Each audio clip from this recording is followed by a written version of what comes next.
இப்போ எனக்கு சாலை வசதி வேணும் அப்படின்னு சொல்லிட்டு ஒரு கோரிக்கை மனு கொடுக்குறோம். அந்த கோரிக்கை மனு வந்துட்டு நினைவூட்டல் கடிதம் ஒன்று கொடுக்கலாம், அதுக்கும் பதில் வரல, எந்த ஒரு நடவடிக்கையும் இல்லை. அப்படிங்கிறப்ப மேல்முறையீட்டு மனு, அவருக்கு மேல் அதிகாரி யார் இருக்காரோ அவருக்கு மேல்முறையீடு பண்ணலாம். கிராம சபை கூட்டத்தை பற்றி இப்போ ஐயா ரொம்ப நேரமாக நிறைய விஷயங்கள் சொல்லிட்டு இருந்தாங்க. கிராம சபை கூட்டத்தில் கட்டாயம் வந்துட்டு தணிக்கை அறிக்கை வச்சிருக்கணும்.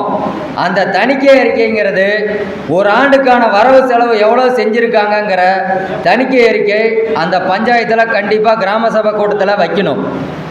மொத்தம் 32 ஊராட்சி இருக்குது இந்த யூனியனில். இந்த யூனியனில் இருக்க 32 ஊராட்சியிலையும் ஒவ்வொரு ஊராட்சிக்கும்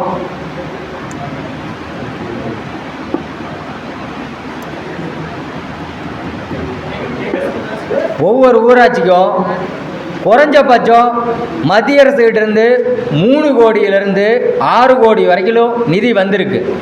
ஒரு ஊராட்சிக்கு நான் சொல்கிறது, மொத்த யூனியனுக்குள்ள ஒரே ஒரு ஊராட்சிக்கு குறைஞ்சபட்சம் 3 கோடி, அதிகபட்சம் 6 கோடி வரைக்கும் நிதி வந்திருக்கு. இது வந்துட்டு மத்திய அரசு மூலயமா கிடைக்கப்பட்ட நிதி மட்டுமே. மாநில அரசு மூலயமா எவ்வளோ நிதி கிடைச்சிருக்கும்? மாநில அரசு மூலிமா குறைஞ்சபட்சம் ஒரு ஊராட்சிக்கு 1,94,00,000 ஒரு ஊராட்சிக்கு 4,56,00,000 வரைக்கும் கிடைச்சிருக்கு மாநில அரசுகிட்டேருந்து. இந்த நிதி பணமெல்லாம் முறையாக செலவு செஞ்சால் உங்கள் யூனியன் எவ்வளோ டெவலப் ஆகும், உங்கள் பஞ்சாயத்து எவ்வளோ டெவலப் ஆகும், உங்களுக்கு அத்தியாவசிய தேவைகள் எப்படி இருக்கும், இதை கொஞ்சமாவது யோசனை பண்ணி பார்த்து கிராம சபை கூட்டத்துக்கு நாங்கள் எடுத்த உடனே நாங்கள் போகிறோம். இன்றைக்கி ஐயா நல்வினி ஐயா பேச்சை கேட்டோம், நாங்கள் போகிற கூட்டத்தில் போய் கேட்குறோம், கேட்டு எங்களை அடிச்சிட்டாங்கன்னு உடனே அடுத்த நிமிஷமே ஃபோன் அடிப்பீங்க. அந்த தப்பை பண்ணாதீங்க. கிராம சபை கூட்டத்துக்கு போனால் 4 கூட்டமாவது குறைஞ்சபட்சம் நீங்கள் அங்கே உட்காந்து பார்க்கணும். தனிநபராக போய் கேட்டீங்க அப்படின்னா அது பிரச்சனையில் தான் போய் முடியும். உங்கள் மேலே பொய் வழக்கு போடுவாங்க, போலீஸை விட்டு தாக்குதல் நடப்பாங்க. எந்தெந்த பிரச்சனை எந்தெந்த வகையில் உங்களுக்கு பிரச்சனை கொடுக்க முடியுமோ கொடுப்பாங்க. எனக்கு தண்ணி பைப் லைன் கட் பண்ண கிராம சபை கூட்டத்தில் நான் தனியால் கேள்வி கேட்டப்ப இன்றைக்கி 16 பேர் என் பஞ்சாயத்தில் கேள்வி கேட்குறோம். ₹1 திருடுறதுக்கு எங்கள் பஞ்சாயத்து கிளர்க்கு அப்படியே யோசிக்கிறான். ஆனால் இந்த பைப்பு நாங்கள் போடுறாங்கன்னா இந்த ஃபோட்டோ எடுத்து வைக்கணுமா, அந்த ஃபோட்டோ எடுக்காத விட்டுட்டோம், இது என்னென்னா பண்ணிட்டோம், அந்த குழியில் வெட்டி நல்லா மண்ணை போட்டு மூடிட்டாங்க. நான் ஒன்றுமே சொல்ல, திரும்ப மண்ணை நோண்டி பைப்பை ஃபோட்டோ எடுத்து மறுபடியும் வைங்க அப்படின்னு. இது யாரோட காசு? மக்களோட காசு. அதே மாதிரி கிராம சபை கூட்டத்தில் 38 பதிவேடுகள் வைக்கணும். 38 பதிவேடுகளும் நம்ம பார்க்கணும். முக்கியமாக அதில் படிவம் 30ன்னு சொல்லுவாங்க. படிவம் 30ங்கிறது மாதாந்திர வரவு செலவு. ஒரு மாதத்துக்கு ₹1 செலவு பண்ணாலும் அந்த படிவம் 30ல் வந்துடும். ஒரு ரோடு போடுறதுக்கு 10 லட்ச ரூபா பில்லும்பாங்க. அந்த பில்லு எல்லாமே அதில் வைக்கணும். அடுத்தது படிவம் 19 செலவு சீட்டு. இந்த யூனியனை பொறுத்த வரைக்கும் எல்லாருமே ஒரே கடையில் மட்டும்தான் எலக்ட்ரிக் ஸ்பேர் பார்ட்ஸ்லாம் வாங்கிட்டு இருக்கிறாங்க. ஒரே கடை, வேறு கடையே மாற்று கடையே கிடையாது. எல்லாமே ஒரே கடையில் வாங்குறாங்க. அத்தனை 32 பஞ்சாயத்தில் இருக்கிறவங்களும் ஒரே கடையில் தான் வாங்குறாங்க. என்ன காரணம்னு கேட்டால் அந்த கடையில் மட்டும்தான் எங்களுக்கு கடன் கொடுக்குறாங்கன்னு சொல்கிறாங்க. ஆனால் உண்மையான காரணம் அது கிடையாது. அந்த கடையில் மட்டும்தான் எவ்வளோ ஊழல் பண்ணாலும் கண்டுக்க மாட்டோம், அடிக்கிறதுல பாதி எனக்குன்னு சொல்லி வாங்கிக்கிறாங்க, வேறு எதுவும் இல்லை. ஒரு பல்பு சாதாரணமாக நம்ம ஒரு பல்பு வாங்குறோங்க, அந்த ஒரு பல்புக்கு 1 வருஷம் நம்மளுக்கு வாரண்டி கொடுக்குறானா இல்லையா? ஆனால் 5 வருஷம் வாரண்டி இருக்கிற பல்பு வாங்கிட்டு 3 மாதத்துக்கு ஒரு டைம் 6 மாதத்துக்கு ஒரு டைம் ஒரு பல்பை மாற்றுறாங்க. ஒரு பல்பு 1300 சொல்கிறாங்க. யாரோட காசுங்க இது? மக்களோட பணம், நம்மளோட பணம். நல்ல திட்டத்துக்கு செலவு பண்ணலாம். அதே மாதிரி நம்ம ஒவ்வொரு ஊராட்சியிலையும் கிராம வளர்ச்சிக்குன்னு ஒரு கண்காணிப்பு குழு இருக்கணும். அந்த கண்காணிப்பு குழுவும் இருக்கிறதில்ல. இங்கே ஊராட்சியில் மட்டும் கண்காணிப்பு குழு இல்லை, ரேஷன் கடைக்கும் கண்காணிப்பு குழு இருக்கும். அதை நல்லா போய் உன்னிப்பாக கவனிங்க. அந்த கண்காணிப்பு குழு, ரேஷன் கடைக்கு கண்காணிப்பு குழு ரொம்ப ரொம்ப முக்கியம். அதில் சப் கலெக்டர்லேருந்து கலெக்டர் வரைக்கும் இருக்கிறாங்க அந்த கண்காணிப்பு குழு. உள்ளூரில் இருக்கிற சமூக ஆர்வலர் ஒருத்தர், அந்த வார்டு மெம்பர், இன்னும் பொதுமக்களில் சிலர் இருக்கணும். இது கிராம ஊராட்சியோட கண்காணிப்பு குழு, மன்னிக்கணும், ரேஷன் கடைக்கான கண்காணிப்பு குழு, புகார் பதிவேடு, புகார் தெரிவிக்கிறதுக்கு ஒரு நம்பர் அந்த இதில் எழுதி வைக்கணும். ஸ்டாக் எவ்வளோ வந்திருக்குங்கிறத ரேஷன் கடைக்கு எழுதி போடணும். இது எதுவுமே பராமரிக்கிறதில்ல. உங்கள் பஞ்சாயத்துக்கு குறைஞ்சபட்சம் ஒரு பஞ்சாயத்துக்கு 3 கோடி ரூபா மத்திய அரசு ஒதுக்குது. 3 கோடி ரூபா இருந்தால் அந்த பஞ்சாயத்தை எவ்வளோ டெவலப் பண்ணலாம் நல்லா யோசனை பண்ணி பாருங்கள். 1 கோடி இல்லை, 3 கோடி, லட்சம் கிடையாது, கோடி. இதுக்கான வித்தியாசங்கள் நல்லா புரிஞ்சுக்கோங்க. இது மக்களோட பணம், உங்களுக்கு கிடைக்கணும் அப்படின்னா கேள்வி கேட்கணும். தனி மனிதனாக கேட்காதீங்க, ஒரு 10 பேராக சேர்ந்து கேளுங்க. அதுக்கு நீங்கள் முதல்ல தகவலை தெரிஞ்சுக்கணும். நம்மளோட ஐயா வந்துட்டு 10 ரூபாய் இயக்கம்னு சொல்லி யூடியூப் சேனல் வச்சுருக்காரு. அதில் வீடியோ போடுறாரு. என்னென்ன தகவல் எப்படி வேணும் அப்படிங்கிறத அந்த வீடியோவை பார்த்தீங்கன்னாவே தெரிஞ்சுக்கலாம். அது மட்டும் இல்லாத ஒரு வாரத்துக்கு 2 ஆன்லைன் பயிற்சி வகுப்பு நடத்துகிறாங்க. கூகுள் மீட்டில் 2 ஆன்லைன் பயிற்சி வகுப்பு நடத்துகிறாங்க. 10 ரூபாய் குரூப்பில் இருந்தீங்க அப்படின்னா அந்த கூகுள் மீட்டில் வந்து உங்களோட சந்தேகத்தை கேட்கலாம். முடிஞ்ச வரைக்கும் ஐயாவோட யூடியூப் சேனலை சப்ஸ்கிரைப் பண்ணி 10 ரூபாய் இயக்கம்னு போட்டிங்கனாவே அந்த யூடியூப் சேனல் வரும். அதை சப்ஸ்கிரைப் பண்ணி ஐயா அப்பப்போ இப்போ நம்ம பேசிகிட்டு இருக்கிறது யூடியூப் சேனல் லைவில் ஓடிட்டுருக்கு. லைவில் பார்க்கலாம். நாம் வரணுங்கிற அவசியமே இல்லை, லைவில் உட்காந்தே நம்ம பார்க்கலாம். கூகுள் மீட்டில் கலந்துக்கோங்க. கூகுள் மீட்டில் கலந்துக்கிட்டு தகவலை தெரிஞ்சுக்கோங்க. உங்களோட ரேஷன் கடையில் முதல்ல சின்ன விஷயமா ரேஷன் கடையை முதல்ல பிடிங்க. அதில் நடக்கிற ஊழலை கேளுங்க. பொது பிரச்சனையை கையில் எடுத்தீங்கன்னா உங்களோட தனிப்பட்ட பிரச்சனை தன்னால் தீரும். இதுக்கு உதாரணம் நானே, வேறு யாரும் கிடையாது. சிம்பிளாக சொல்கிறேன். எங்கள் ஊரில் வந்துட்டு ரேஷன் கடை பிரச்சனையை ஆரம்பித்தேன். அடுத்து அதை முடிச்சாச்சு. இப்போ 1 கிலோவுக்கு 1 கிராம் கம்மியாக வரதில்லை. 6 பேக்கர் மாற்றிருக்கிறேன். 6 பேக்கர்னால் இந்த பேக் பண்ணி கொடுக்குறாங்க இல்லைங்களா, அவங்க மாற்றிட்டேன். பில்லு போடுறவரை 6 பேர் மாற்றிருக்கிறேன். ஒன்றும் இல்லை, போய் வீடியோ எடுத்துக்குவேன். தனியாக நான் போய் வீடியோ எடுக்க மாட்டேன். மீடியா யாராவது கூப்பிட்டு போய் வீடியோ எடுத்துக்கிறது. வீடியோ எடுத்துகிட்டு சோசியல் மீடியாவில் போட்டுறது, வேறு எதுவுமே இல்லை. அதை பார்க்குறாங்க, பார்த்துட்டு ஆக்ஷன் எடுக்கிறாங்க. இது நம்மளோட காசுங்க, நம்ம கொடுக்குற காசு. தயவு செஞ்சு கிராம சபை கூட்டத்தில் போய் கேள்வி கேட்டு பிரச்சனையை உருவாக்காதீங்க. கேட்குற வழிமுறைன்னு இருக்குது. அதே மாதிரி கிராம சபை கூட்டம் மனு கொடுக்கறதுக்கான இடம் கிடையாது. நம்ம தீர்மானங்கள் சொல்ல சொல்ல எழுதணும். மனு கொண்டு போய் கொடுக்காதீங்க. மனுவை கொடுத்தீங்க அப்படின்னா அதை வாங்கி தொடச்சி கீழே போட்டு போயிடுவாங்க. மனு கொடுக்காதீங்க. அப்போவே எழுத சொல்லுங்கள். அப்போவே மனுவை எழுத சொல்லுங்கள். அப்போவே கையெழுத்து போடுங்க. அப்போவே எல்லார்ட்டையும் கையெழுத்து வாங்கணும். குறைவன் வரம்பு பட்டியல்னு ஒன்று இருக்குது. குறைஞ்சபட்சம் 3000 பேர் இருக்கிற ஒரு கிராம ஊராட்சிக்கு எப்படி பார்த்தீங்கன்னாலும் 500 பேர் கலந்துக்கணும். ஆனால் 500 பேர் கலந்துக்க மாட்டாங்க. ஏரி வேலை செய்கிறவங்கள நீங்கள் வந்தால் தான் உங்களுக்கு ஏரி வேலை அட்டை, இல்லைனா உங்களுக்கு அட்டை இல்லை அப்படின்னு சொல்லி தான் வர வைக்கிறாங்க. அங்கே வரவங்க கேட்குற கேள்விகளை அவங்க யாரும் வந்துட்டு காதிலேயே போட்டுக்கிறதில்ல. தீர்மானமாக எழுதுங்கன்னு சொல்லுங்கள். ஒரு தீர்மானம் எழுதுனா அந்த தீர்மானத்தை ரத்து பண்ணக்கூடிய அதிகாரம் வந்துட்டு நீதிபதிகளுக்கு மட்டும்தான் இருக்குன்னு ஐயா சொன்னார். அது மட்டும் இல்லை, 3 மாதத்தில் அந்த தீர்மானத்தை ரத்து பண்ணுற அதிகாரம் இருக்குது. அதே சிறப்பு கிராம சபை கூட்டம் போட்டோம், அந்த தீர்மானத்தை ரத்து பண்ணணும் அப்படின்னு சொல்லுவாங்க. அந்த அளவுக்கு விடக்கூடாது. தீர்மானம் போட்ட உடனே அடுத்த நாளே தீர்மான நகலை வாங்கி என்ன தீர்மானம் எழுதுறீங்க, எனக்கு இப்போ டேங்க்கு வேணும், இந்த இடத்துல எனக்கு டேங்க் வேணும்னு ஒரு தீர்மானம் எழுதுறீங்க, தீர்மான நகலை வாங்க. தீர்மான நகலை வாங்கி மாவட்ட ஆட்சியருக்கு, ஏடி பஞ்சாயத்துக்கு, வீடியோவுக்கு எல்லாருக்கும் நீங்கள் மனுவை கொடுத்துட்டு முதலமைச்சருக்கு ஒரு 15 பேர்த்துக்கு மனு அனுப்புங்க. அனுப்பிச்சிட்டு அந்த மனு வந்துட்டு இந்த மனு அனுப்ப வேண்டிய வேலையெல்லாம் பஞ்சாயத்தோட கிளர்க்கோட வேலை. ஆனால் அந்த வேலையை நாம் தான் செஞ்சாகணும், வேறு வழி இல்லை. நமக்கு தேவையான தேவைகளை நாமளே தேடிக்க வேண்டிய சூழ்நிலைக்கு தள்ளப்பட்டிருக்கிறோம். நாம் இன்னும் விழிப்புணர்வு அடையலை. அவங்கள வேலை செய்ய வைக்கிறது நம்மளோட பெரிய வேலையாக இருக்குது. ஆனால் முயற்சி செஞ்சா அப்படின்னா கொஞ்ச நாள்லேயே இவங்களை திருத்த முடியுங்கிற நம்பிக்கை இருக்குது. தயவு செஞ்சு கிராம சபை கூட்டத்தில் மனு கொடுக்காதீங்கிறத திரும்ப திரும்ப சொல்கிறேன். தீர்மானம் சொல்லி எழுதுங்க. தீர்மானத்தை எழுதி தீர்மான நகல் வாங்கி அதை மனுவாக கொடுங்க. உங்களுக்கு எவ்வளோ நிதி ஒதுக்கியிருக்காங்கன்னு நிதியை தெரிஞ்சுக்கோங்க. அந்த நிதியை எப்படியெல்லாம் செலவிடுறாங்க, எப்படி செலவிடணும்னு சொல்லி பார்த்துக்கோங்க. மகளிர் சுய உதவி குழுக்களுக்கு நிதி ஒதுக்கணும், அந்த குழுக்களுக்கு பணம் கொடுக்கணும். இதெல்லாம் தெரிஞ்சுக்கிட்டு சுய உதவி குழுக்கள் உருவாக்கி பஞ்சாயத்தில் வர நிதியிலேருந்து சுய தொழில் செய்யலாம், நிறைய நலத்திட்டங்கள் பண்ணலாம். நீங்களா ஒன்று சேர்ந்து பண்ணனா மட்டும்தான், அந்த முயற்சியை எடுத்தால் மட்டும்தான் இந்த வெற்றி கிடைக்கும். வாய்ப்பளித்த அனைவருக்கும் நன்றி.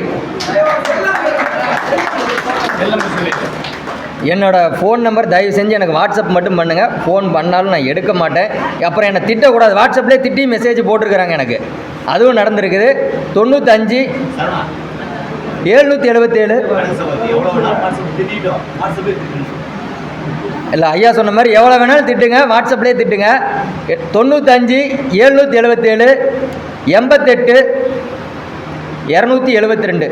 கிராம ஊராட்சிகள் சம்பந்தமாக உங்களுக்கு ஏதாவது சந்தேகங்கள் இருந்தால் எனக்கு வாட்ஸ்அப் பண்ணுங்கள். பொது பிரச்சனைகளுக்கு மட்டும் என்கிட்ட பேசலாம்.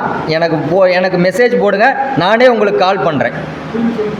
95 777 88 272. கனக சபாபதி. நன்றி.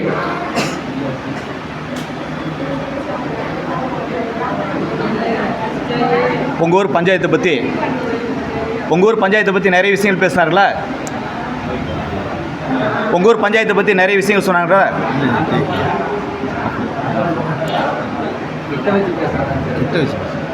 உங்கள் ஊர் பஞ்சாயத்தை பற்றி நிறைய ரகசியங்கள் சொன்னார்களா? நம்ம பஞ்சாயத்து தலைவர் எவ்வளோ செலவு பண்ணி பஞ்சாயத்து தலைவர் ஜெயித்திருப்பார்? பஞ்சாயத்து தலைவர் உங்கள் ஊர் பஞ்சாயத்து தலைவர் எவ்வளோ செலவு பண்ணி பஞ்சாயத்து தலைவர் ஜெயித்திருப்பார்? பழைய பஞ்சாயத்து தலைவர் எவ்வளோ செலவு பண்ணி ஜெயித்திருப்பார்? கேட்குதுங்களா? பழைய பஞ்சாயத்து தலைவர் எவ்வளோ செலவு பண்ணி பஞ்சாயத்து தலைவர் ஜெயித்திருப்பார்? என்னங்க? 20 லட்சம் 30 லட்சம். இப்போ பஞ்சாயத்து தலைவர் பதவி போயிடுச்சு. இப்போ தனி அலுவலர் இருக்கார். தனி அலுவலர் இருந்தாலும் நம்ம பழைய பஞ்சாயத்து தலைவர் என்ன நாட்டாம் பண்ணிகிட்டு இருப்பார். எவ்வளோ நாளைக்கு அப்படின்னா அடுத்த பஞ்சாயத்து எலெக்ஷன் வரைக்கும்.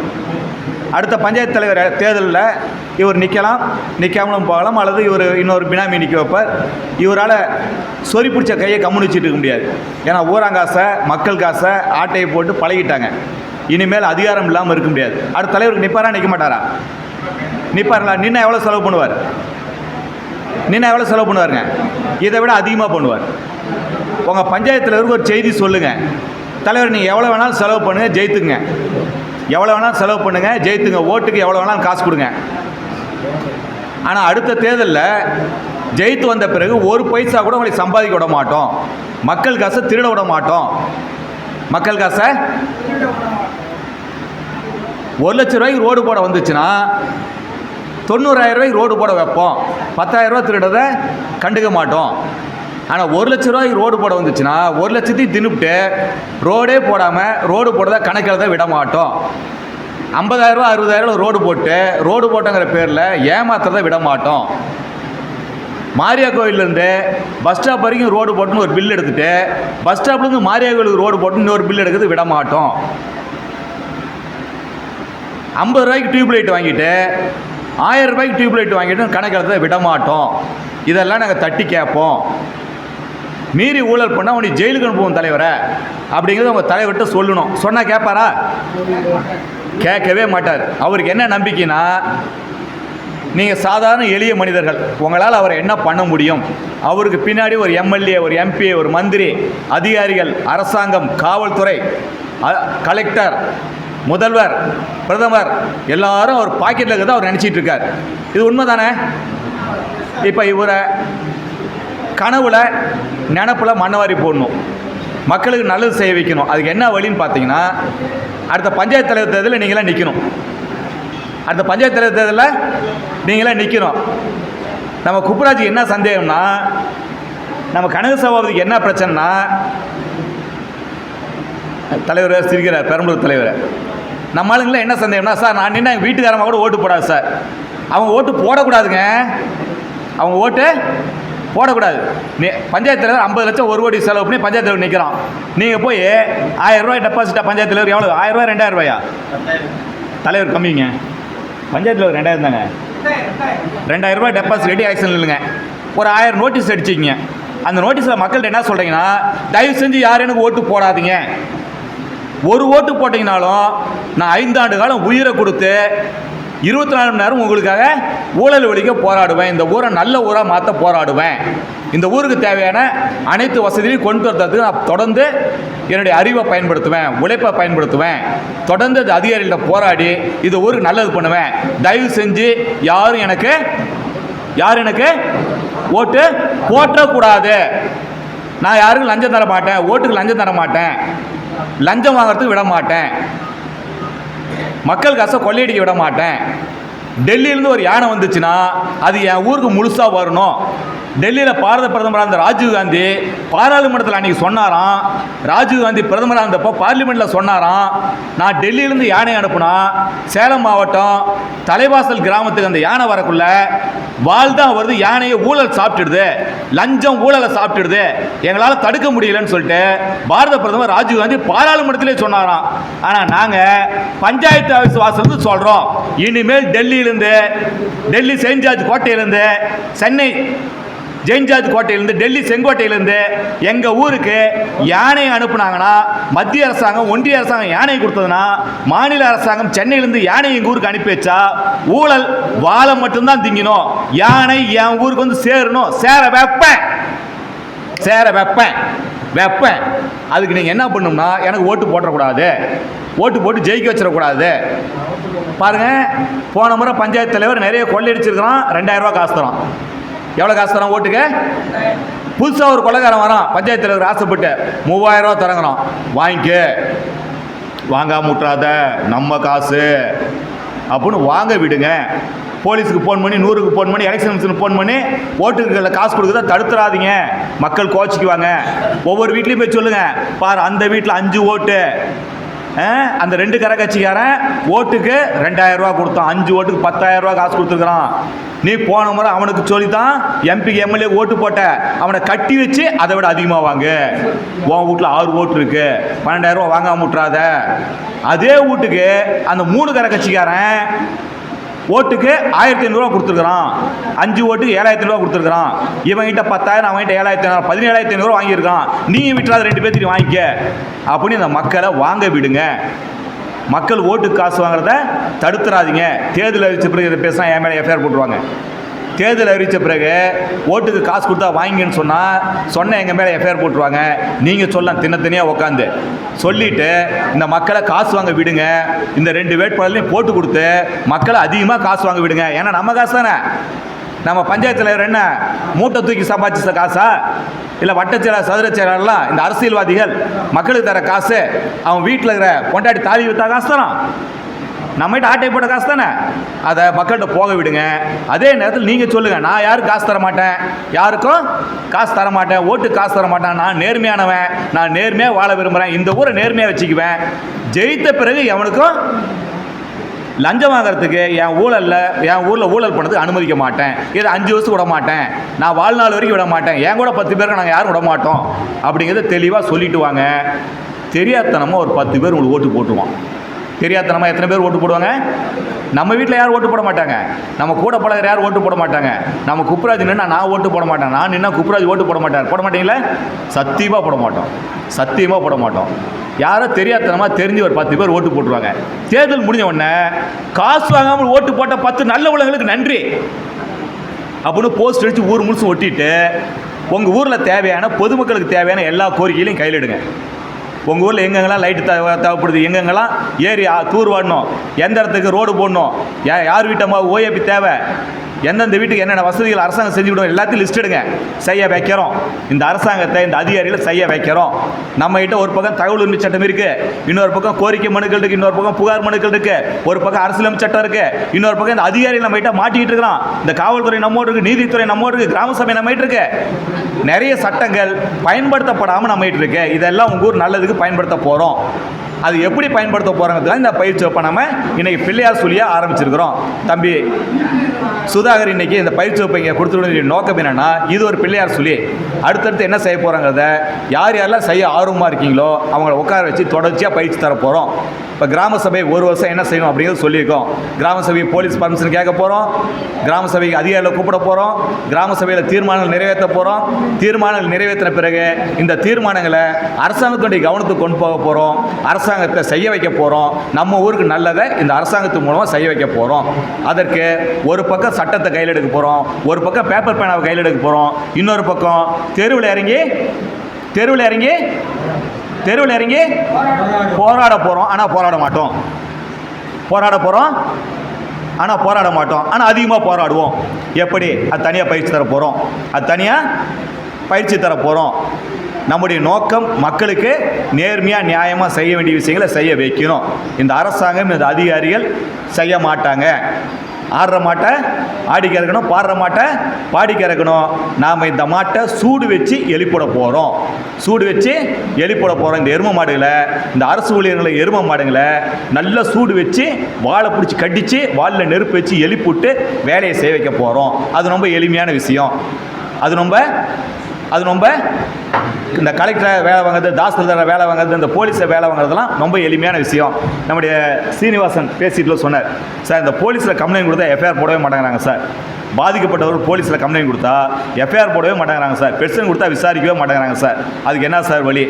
இந்த போலீஸ் இருக்காங்களே, முட்டா போலீஸ், அவங்க என்ன போலீஸ், அவங்ககிட்ட போய் சட்டம் பேசாதீங்க. உங்களுக்குலாம் ஒரு சின்ன எடுத்துக்காட்டு சொல்லணும்.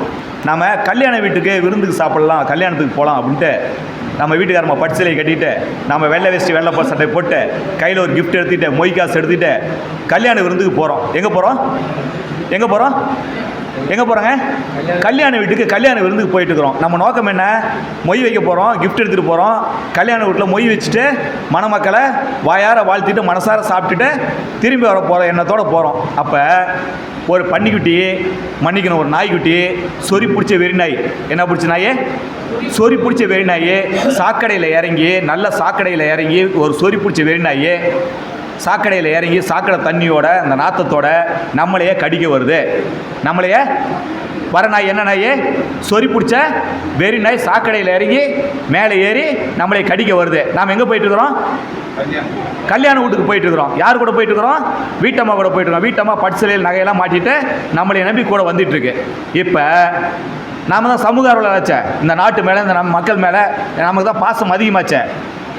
நாம் என்ன பண்ணோம்னா, இந்த நாயை, சொறி நாயை பிடிச்சி அதுக்கு வைத்தியம் பார்த்து, இந்த வெறி நாயை பிடிச்சி அதுக்கு வெறி தனியத்துக்கு வைத்தியம் பார்த்து, இதை சரி பண்ணி, இந்த நாயை குளிப்பாட்டி சரி பண்ணி இதுக்கு வைத்தியம் பார்த்து, இதுக்கு சோறு போட்டு சரி பண்ணி நல்ல நாயாக மாற்றிட்டு அப்புறம் நம்ம கல்யாண வீட்டுக்கு போகணும். இது செய்யலாமா? என்னங்க வீட்டுக்காரம்மா என்ன பண்ணுவாங்க?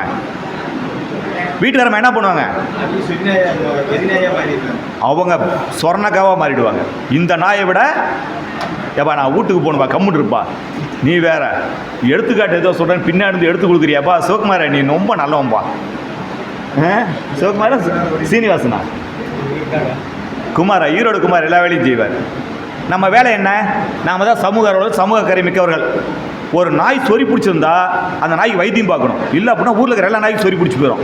ஒரு நாய்க்கு வெறி பிடிச்சிருந்தா அந்த நாய் கடிச்சதுன்னா ஊரில் இருக்கிற மனிதெல்லாம் பாதிச்சுனா ரேபிஸ் வந்துச்சுன்னா மருந்தே கிடையாது. அப்படிங்குள்ள இந்த நாய்க்கு வைத்தியம் பார்த்து இந்த நாயை சரி பண்ணுறது தான் நம்ம வேலை. அப்புறம் எப்போ கல்யாணத்துக்கு போவ? இப்போ நம்முடைய நோக்கம் என்ன? கல்யாண வீட்டுக்கு போகணும், மொய் வைக்கணும், நல்லா சாப்பிட்ணும், வீட்டுக்காரம்மா கொண்டு போய் வீட்டில் விட்டுட்டு அப்புறம் இந்த நாய் இங்கே இருக்குன்னு கண்டுபிடிச்சி இந்த நாய்க்கு வைத்தியம் பார்க்கணும். இந்த நாயை தட்டி சட்டப்படி தட்டி சரி பண்ணணும்.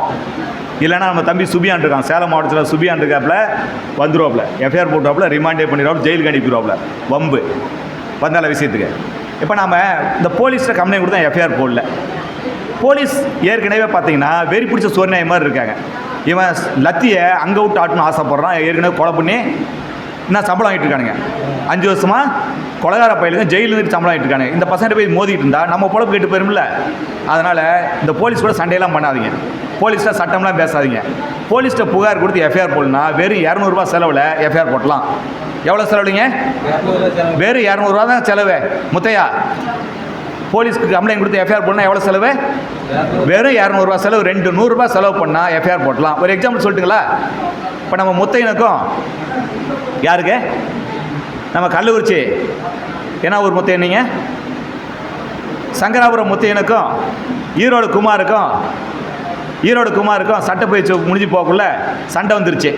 ஏப்பா நான் ஈரோட்டிலேருந்து வந்தேன், ஏதோ மத்தியானம் பிரியாணி போடுவீங்கன்னு நினச்சேன், என்னையா அந்த தலைவாசல்காரன் வெறும் தயிர் சாதம் தக்காளி பிரியாணி கொடுத்து ஏமாற்றிட்டான், தயிர் பிரியாணி தக்காளி பிரியாணி கொடுத்து ஏமாற்றிட்டான், ஒரு சிக்கன் பிரியாணி மட்டன் பிரியாணி போட்டுதா பரவாயில்லையே, பக்கத்துக்காரன் சொல்ல மாட்டியா அப்படின்னு நான் முத்தையன்ட்ட கேட்க, முத்தையன் சொல்லி எங்கள் ஊரில் மீட்டிங் போட்டப்போ நாங்கள் புளிசா இருந்தாயா கொடுத்தோம், ஈரோட்டுக்காரனுக்கு தெரியாதாப்பா அப்படின்னு கேட்க, நம்ம ஈரோடு குமாருக்கும் முத்தையனுக்கும் தள்ளு முள்ளாயி நம்ம முத்தையனை ஈரோடு குமார் 4 சாத்து சாத்தி மூஞ்சில் பிளாஸ்டர் போட்டார்.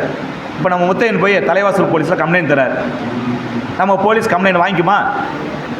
ஏயா சங்கராபுரத்துக்காரனு ஈரோட்டுக்காரனு அடிச்சுக்கிறதுக்கு தலைவாசல் தான் கிடைச்சா போயா உன் ஊரில் போய் பஞ்சாயத்து பார்த்தியா போயா அப்படின்னு சொல்லிடுவாங்கல்ல. சட்டம் என்ன சொல்லுதுன்னா, பாதிக்கப்பட்ட நபர் இந்தியாவில் எந்த ஊரில் புகார் கொடுத்தாலும் எஃப்ஐஆர் போட்டு எந்த ஊர் போலீஸ் விசாரிக்கணுமோ அந்த ஊர் போலீஸுக்கு அனுப்பி வச்சிடணும்.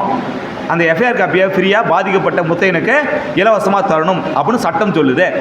என்ன சொல்லுதுங்க சட்டம்? என்ன சொல்லுது? இந்தியாவில் எந்த ஊர் போலீஸ் ஸ்டேஷனில் புகார் கொடுத்தாலும் புகார் வாங்கின போலீஸ்காரர் காவல்துறை அதிகாரி ஃப்ரீயாக எஃப்ஐஆர் போட்டு காசெல்லாம் வாங்கக்கூடாது, துட்டெல்லாம் கேட்கக்கூடாது. எஃப்ஐஆர் போட்டு பாதிக்கப்பட்ட நபர்கிட்ட இலவசமாக ஒரு எஃப்ஐஆர் கொடுத்துட்டு சம்மந்தப்பட்ட ஊருக்கு அந்த எஃப்ஐஆர் அனுப்பி விசாரிக்க சொல்லணும் அப்படின்னு சட்டம் சொல்லுது. புதுசாக பிஎன்எஸ் சட்டம் சொல்லுது. நம்ம ஊர் போலீஸார் செய்வாங்களா? கேட்டால் என்ன ஆகும்? சாத்தான் குளத்தை மனசில் வச்சுக்கிங்க, நம்ம போலீஸை கேட்காதீங்க. இப்போ நம்ம முத்தையன் என்ன பண்ணோம்னா, நேராக வந்து ஒரு கவர்மெண்ட் ஆஸ்பத்திரி போய் ஏஆர் என்ட்ரி போட்டணும். என்ன என்ட்ரி? விபத்து பதிவேடு, ஆக்சிடென்ட் ரெஜிஸ்டர், விபத்து பதிவேடு. விபத்து பதிவேடுங்கிறது பொதுவாக காயம் சம்பந்தப்பட்ட போலீஸ் வழக்கு சம்பந்தப்பட்ட வழக்குகளுக்கு அரசு மருத்துவமனை அல்லது பதிவு செய்யப்பட்ட அரசு அனுமதி பெற்ற மருத்துவமனை தரக்கூடிய சான்றிதழ் பதிவு. இந்த ஏஆர் காப்பியை அரசு மருத்துவமனை பதிவு பண்ண உடனே காவல்துறைக்கு தகவல் சொல்லுவாங்க. நீங்கள் உள்நோயாளியாக இருந்தால் மருத்துவமனையில் வந்து காவல்துறை சார்ந்தவர்கள் வாக்குமூலம் பதிவு செஞ்சுக்குவாங்க. புறநோயாளியாக இருந்தீங்கன்னா நீங்கள் காவல்துறையில் போய் புகார் கொடுத்தீங்கன்னா அந்த புகாருக்கு அவங்க எஃப்ஐஆர் போடணும். இதெல்லாம் சட்டம் தெரிஞ்சுக்கிங்க. முட்டா போலீஸில் சட்டம் பேசக்கூடாது. முட்டா போலீஸ்கிட்ட சட்டம் பேசக்கூடாது. நாம் என்ன பண்ணோம்னா, நம்ம முத்தையன் தலைவாசல் போலீஸில் போய் கம்ப்ளைண்ட் கொடுத்தாரு, போலீஸ் வாங்கிக்கல. உடனே மொத்தம் என்ன தெரியுமா பண்ணோம்? நான் யார் தெரியுமா? நான் எவ்வளோ பெரிய சமூகம் தெரியுமா? சட்டம் என்ன சொல்லுது தெரியுமா? பிஎன்எஸ் சட்டம் என்ன சொல்லுது தெரியுமா? ஒரு புகார் கொடுத்தா வாங்கிக்கிட்டு எஃப்ஐஆர் போட்டுட்டு தான் நீ விசாரிக்கணும் தெரியுமா அப்படின்னு சொன்னால் போலீஸ் கடுப்பாயிருமா? அவன் புகாரை கொடுத்து அவன் வாங்கிக்கல, நமக்கு தான் தெரியுமில்ல அது யார்? சொறி பிடிச்ச அதுக்கிட்ட நம்ம சண்டைக்கு போகக்கூடாது. நாம் என்ன பண்ணோம்? அதுக்கு வைத்தியம் பார்க்கறது விட்டுட்டு நாம் கல்யாணத்துக்கு போகிற வேலையை பார்க்கணும். இப்போ நம்ம கொடுத்த புகாருக்கு எஃப்ஐஆர் போட வைக்கணும். நேராக போஸ்ட் ஆஃபீஸ் போங்க. எங்கே போகணும்? நேராக போஸ்ட் ஆஃபீஸ் போங்க. உங்கள் புகாரை தபாலில் அந்த இன்ஸ்பெக்டருக்கு அனுப்பி வைங்க. போஸ்ட் மாஸ்டர் வாங்கி வர வாங்க மாட்டார். போஸ்ட் ஆஃபீஸில் யார் கொடுத்தாலும் 35 ரூபா 40 ரூபாய் வெயிட்டு காசு கொடுத்தா ரசீது போட்டு கொடுத்து தபாலை வாங்கிக்குவாங்க. இப்போ போஸ்ட்மேன் கொண்டு போய் அடுத்த நாள் தலைவாசல் இன்ஸ்பெக்டர் தலைவாசல் போலீஸ் ஸ்டேஷனில் இந்த புகார் மனு இந்த தபாலை தரார். போலீஸ் ஸ்டேஷனில் இந்த முத்தையன் புகாரை வாங்கிக்குவாங்களா வாங்க மாட்டாங்களா? போஸ்ட்மேன் தர இந்த புகாரை வாங்கிக்குவாங்களா வாங்க மாட்டாங்களா? வாங்கியே ஆகணும். ஏன்னா போஸ்ட்மேன் போட்டது என்ன சட்டை? போஸ்ட்மேன் என்ன கலர் சட்டை போட்டிருக்காரு? காக்கி சட்டை. போஸ்ட் ஆஃபீஸ் என்ன கலர் பில்டிங்கு? சிவப்பு கலர் பில்டிங்கு. போலீஸ் ஸ்டேஷன் என்ன கலர் பில்டிங்கு? சிவப்பு கலர் பில்டிங்கு. போலீஸ் ஸ்டேஷனில் போலீஸ் ஆஃபீஸர் என்ன யூனிஃபார்ம் போட்டுருக்காரு? என்ன கலர் சட்டை போட்டுருக்காரு? இங்கேயும் காக்கி அங்கேயும் காக்கி. இது ஸ்டேட் கவர்மெண்ட்டு, அது சென்ட்ரல் கவர்மெண்ட்டு. இது ஸ்டாலின் கவர்மெண்ட்டு, அது மோடி கவர்மெண்ட்டு. யார் பெரிய ஆளு? அண்ணன் மோடி பெரிய ஆளு. அண்ணன் நம்ம 35 ரூபா காசு கொடுத்து 30 ரூபா காசு கொடுத்து ரசீது வாங்கி தபால் அனுப்பியிருக்கோம்ல, விலைக்கு வாங்கிட்டோம்ல. இப்போ இந்த தபாலை வாங்கி ஆகணுமா? வாங்க மறுத்துக்க முடியுமா? வாங்க மறுத்த ஆஃபீஸருக்கு மெமோ வந்துடும், ஒழுங்கு நடவடிக்கை எடுத்துருவாங்க. தம்பி பிரபு சொன்ன மாதிரி அவர் மேலே ஒழுங்கு நடவடிக்கை பாயும். அதுக்கு பயந்துட்டே புகாரை வாங்கிக்குவாங்க. வாங்கி அவனும் தலையெழுத்து வாங்கிட்டாங்கல்ல. நீங்கள் ஒரு 7 நாள் கம்முன்னு விட்டுருங்க. எத்தனை நாள் கம்முன்னு விட்டுருணும்? 7 நாள் கம்முன்னு விட்டுருங்க. நம்ம போலீஸ் அதை விசாரணைக்கு விட்டா போங்க. அவங்க கதையெல்லாம் சொல்லுவாங்க. கயிறு திரிச்ச கதை, கம்பி கட்டின கதை, மணலில் கயிறு திரிச்ச கதையெல்லாம் சொல்லுவாங்க. அவங்க சொல்கிற கதையெல்லாம் காதில் வாங்கிக்கிங்க. கையெழுத்து மட்டும் எங்கேயும் போட்டுறாதீங்க. என்ன போடக்கூடாது? நம்ம போலீஸ் நம்பி எங்கேயும். ஆமாம், அவர் என்ன சொல்கிறார்? இது சிவில் பிரச்சனை, இது வெளியூர் சார்ந்த பிரச்சனை, கோர்ட் மூலமாக பார்த்துங்க அப்படின்னு ஏதாச்சும் கதை சொல்லி கையெழுத்து வாங்க முயற்சி பண்ணுவாங்க. ஐயா நான் வந்து வீட்டில் ஆத்துக்காரமாக கேட்டு தாங்க கையெழுத்து போடுவேன், வீட்டுக்காரமாக கேட்காம நான் டீ கூட குடிக்க மாட்டேங்க, கேட்டு வந்து கையெழுத்து போடுறேன்ட்டு தமா ஏந்திச்சு வந்துடுங்க. கையெழுத்து மட்டும் போடாமன்ட்டு ஒரு 7 நாள் சமாளிச்சிருங்க. 7 நாள் கழித்து அதே புகார் மனுவை மறுபடியும் நேராக மத்திய அரசு போஸ்ட் ஆஃபீஸுக்கு போய் காவல் கண்காணிப்பாளருக்கு அனுப்பி வைங்க. யாருக்கு அனுப்பி வைக்கணும்? எஸ்பிக்கு அனுப்பி வைக்கணும். சிட்டியாக இருந்தால் மாநகராட்சி பகுதியாக இருந்தால் மாநகராட்சியினுடைய மாநகர காவல் ஆணையாளருக்கு அனுப்பி வைக்கணும். நம்ம பகுதிக்கு காவல் கண்காணிப்பாளருக்கு அனுப்பி வைக்கணும். அந்த புகார் அனுப்பக்குள்ள என்ன பண்ணுறீங்கன்னா, ஏற்கனவே எடுத்து கொடுத்த புகார் அப்படியே காவல் கண்காணிப்பாளருக்கு அனுப்பி வைங்க. இதில் போலீஸ் மேலே குறை சொல்லாதீங்க. ஒரு பேராகிராஃப் எக்ஸ்ட்ரா சேர்த்திங்க. நடந்ததெல்லாம் சொல்லிவிட்டு எக்ஸ்ட்ரா ஒரு பேரா, இந்த தேதியில் காவல் நிலையத்தில் புகார் மனு கொடுத்தேன், அவர் வாங்கலன்னு சொல்லாதீங்க. வாங்கிட்டாரா வாங்கலையாங்கிறது சொல்லாதீங்க. பதிவஞ்சலில் அதே தேதியில் பதிவஞ்சல் அனுப்பியிருந்தேன் அல்லது அடுத்த நாள் பதிவஞ்சலில் அனுப்பியிருந்தேன் அப்படிங்கிறது சொல்லுங்கள். அதை வாங்கிட்டாருன்னு சொல்லுங்கள். நடவடிக்கை எடுக்கவில்லை அப்படிங்கிறத சொல்லாதீங்க. ஏன்னா எங்கே புகார் கொடுத்தாலும் எங்கே வரும்? நீங்கள் முதலமைச்சரே புகார் கொடுத்தாலும் எங்கே வரும்? இதே ஸ்டேஷனுக்கு தான் வரும். இதே ஏடையா, இதே எஸ்ஐ, இதே இன்ஸ்பெக்டர் தான் விசாரிக்க போகிறாங்க. அவங்க மேலேயே குறை சொன்னால் கோவம் வரும்ல. நாம் யாருன்னு சொல்லியிருக்கோங்கள? காவல்துறை பற்றி நம்ம என்ன சொன்னோம்? வெறி பிடிச்ச சொறி பிடிச்ச அதுக்கிட்ட சண்டைக்கு போகக்கூடாது இல்லை. அது மேலே ஒரு கம்ப்ளைண்ட் கொடுத்துட்டு அவங்க மேலே குற்றம் சொல்லிட்டு அங்கேயே விசாரணைக்கு போனால் நம்ம நிலைமை என்ன ஆகும்? அதனால் அவங்க மேலே குற்றமே சொல்லாதீங்க. ஒரு 10 நாள் காத்துருங்க. எத்தனை நாள் காத்திருக்கணும்? ஒரு 10 நாள் கழித்து நேராக கோர்ட்டுக்கு போங்க. ஒரு 30 ரூபா ஸ்டாம்ப் போட்டு ஒரு லெட்ரு கொடுத்தீங்கன்னா ஜட்ஜ் ஐயா தீர்ப்பு சொல்லுவார். எஃப்ஐஆர் போடுற தம்பின்னு தீர்ப்பு சொல்லுவார். இந்த தீர்ப்பை 14 நாளில் சொல்லுவார். எத்தனை நாளில்? 2 வாரத்தில். அதுக்கு மேலே வச்சுக்கிறதுக்கு நீதிபதிக்கு அதிகாரம் இல்லை. அதுக்கு மேலே உங்கள் கேஸை உயிரோடு வச்சுக்கிறதுக்கு நீதிபதிக்கு அதிகாரம் இல்லை. இந்த வழக்கு போடுறதுக்கு தயவு செஞ்சு நீங்கள் வக்கீலை கூட்டிகிட்டு போகாதீங்க. நீங்களாக போங்க. இந்த கேஸை போகிறதுக்கு நீங்கள் யாரை கூட்டிகிட்டு போகக்கூடாது? ஏன் கூட்டிகிட்டு போகக்கூடாது? 200 ரூபாயில் முடிகிற விஷயத்துக்கு 14 நாளில் முடிகிற விஷயத்துக்கு நடுவில் ஒருத்தர் கூட்டிகிட்டு போய் அவருக்கு எவ்வளோ செலவு பண்ணிட்டு தான் இருக்கும்? பின்னாடி சவுண்டு கேட்கலையே? ஆர்டி ஆர்வலர் நிருபர் முத்தையா சவுண்டு கேட்கலையே? அப்படியா? யார் வராங்க 3000க்கு? என் வீட்டில் வந்தால் 10,000 கேட்பேன். ஆமாம், ஒரு 200 ரூபாயில் முடிகிற விஷயத்துக்கு 2000, 3000, 5000, 10,000 செலவு பண்ணுமா? அப்புறம் இன்னொரு பிரச்சனை என்ன? 14 நாளில் ஜட்ஜி தீர்ப்பு சொல்லணும். ஒரு வக்கீல் வைக்கிறேன்னு வச்சிங்களேன், நான் வந்து நிற்கிறேன்னு வச்சிங்களேன், நீதிபதி கேட்பார், 1008 கேஸ் இருக்குங்க, இது எப்படி 14 நாளில் தீர்ப்பு சொல்லுதுன்னு கேட்பார். யார்கிட்ட கேட்பார்? வக்கீல்கிட்ட கேட்பார். இதே நீங்கள் நேராக போய் நின்னீங்கன்னா நீதிபதி உங்கள்கிட்ட சொல்ல முடியுமா? நீங்கள் சொல்லுங்க 1008 கேஸ் நீங்கள் வாய்தா போட்டு பொறுமையாக விசாரிக்கியா? மதுரை கோர்ட்டு, ஹைகோர்ட்டு 14 நாளில் தீர்ப்பு சொல்லி உங்களுக்கு உத்தரவு போட்டுருங்க. ஹைகோர்ட்டே உங்களுக்கு உத்தரவு போட்டிருக்கேன். உங்களுக்கு 14 நாளைக்கு மேலே 15வது நாள் இந்த கேஸை உயிரோடு வச்சுக்கிது அதிகாரம் இல்லைங்களா? மேலேயே ஐயாவே சொல்லிட்டாரு அப்படிங்கிற ஜட்ஜ்மெண்ட் அவர்கிட்ட காட்டுவீங்க. அவர் மேலேங்களையும் மூடிக்கிட்டு உத்தரவு போட்டுருவார்.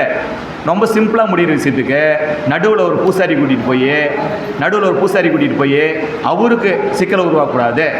நேராக போனோமா, டீ கடையில் டீ வாங்கினோமா, சாப்பிட்டோமான்னு ஒரு எஃப்ஐஆர் போது உத்தரவு வாங்கிட்டு வந்துடலாம். ஜட்ஜே உத்தரவு போட்ட பிறகு நம்ம போலீஸ் எஃப்ஐஆர் போடுமா போடாதா? போட்டே தீரணும். ஆனால் நம்ம போலீஸ் போடாது. நம்மகிட்ட தான் இருந்தே இருக்குல்ல ஆர்டிஐ 10 ரூபா ஸ்டாம்பு. ஒரு 10 நாள் கழிச்சு அப்படியே உங்கள் எஸ்பிக்கு ஒரு லெட்ரு ஆர்டிஐயில் 10 ரூபா ஸ்டாம்ப் போட்டு ஆர்டிஐயில், மிஸ்டர் எஸ்பி, எப்பா பொறுத்தவரை ஏடிஎஸ்பி, இந்த மாதிரி தலைவாசல் போலீஸ்க்கு எதிராக நான் சேலம் கோர்ட்டில் ஆத்தூர் கோர்ட்டில் 2ஆம் நம்பர் கோர்ட்டுல கோர்ட் எதுங்க தலைவாசலுக்கு? தலைவாசல் கோர்ட்டு இருக்குது. மன்னிக்கணும், நான் பழைய ஆள் மறந்து போச்சு. தலைவாசல் கோர்ட்டு உத்தரவு போட்டிருக்கு. போன மாதம் 1ஆம் தேதி உத்தரவு போட்டிருக்கு. அந்த உத்தரவை கோர்ட்லேருந்து யார் வாங்கிட்டு வந்தார்? வாங்கிட்டு வந்த ஆஃபீஸர் பேர் என்ன, பதவி என்ன, என்னைக்கு தேதியில் வாங்கிட்டு வந்தார்? வாங்கிட்டு வந்தவர் அந்த கோர்ட்டு ஜட்ஜ்மெண்ட்டை போண்டா கட்ட போட்டாரா, வடை சாப்பிட போட்டாரா? வடை சாப்பிட போட்டாரா? அது என்ன ஆச்சு? அது தொடர்பான முழு ஃபைல் எனக்கு ஒரு ஜெராக்ஸ் போட்டு கூடியா? கோர்ட்டு உத்தரவுப்படி எஃப்ஐஆர் போட்டே இல்லையா? எஃப்ஐஆர் போட்டு தான் ஒரு காப்பி ஒன்று கூட. போடாமல் இருந்தால் போடலங்கிறது சொல்லுப்பா அப்படின்னு ஒரு ஆர்டியில் ஒரு பெட்டிஷன் வச்சிங்கன்னா, இந்த பெட்டிஷன் போன உடனே வேகமாக எஃப்ஐஆர் போட்டு கோர்ட்டில் ஒன்று போய் கொடுத்துருவாங்க. நமக்கு தரமாட்டாங்க.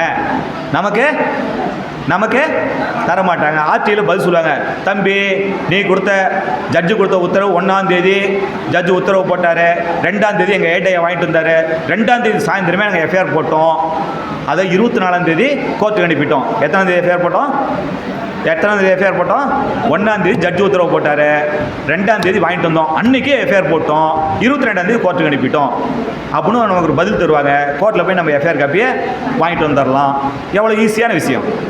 இதுக்கு போய் நம்ம முட்டா போலீஸ்கிட்ட, எந்த போலீஸ்கிட்ட முன்ன நான் சொன்ன வார்த்தை சொல்லணும்.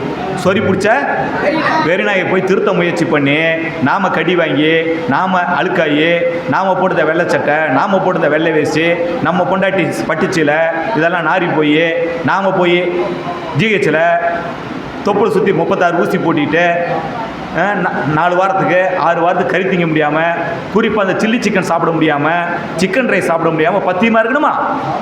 சொல்லுங்கப்பா, சொல்லுங்கப்பா. இப்போ என்ன பண்ணலாம்?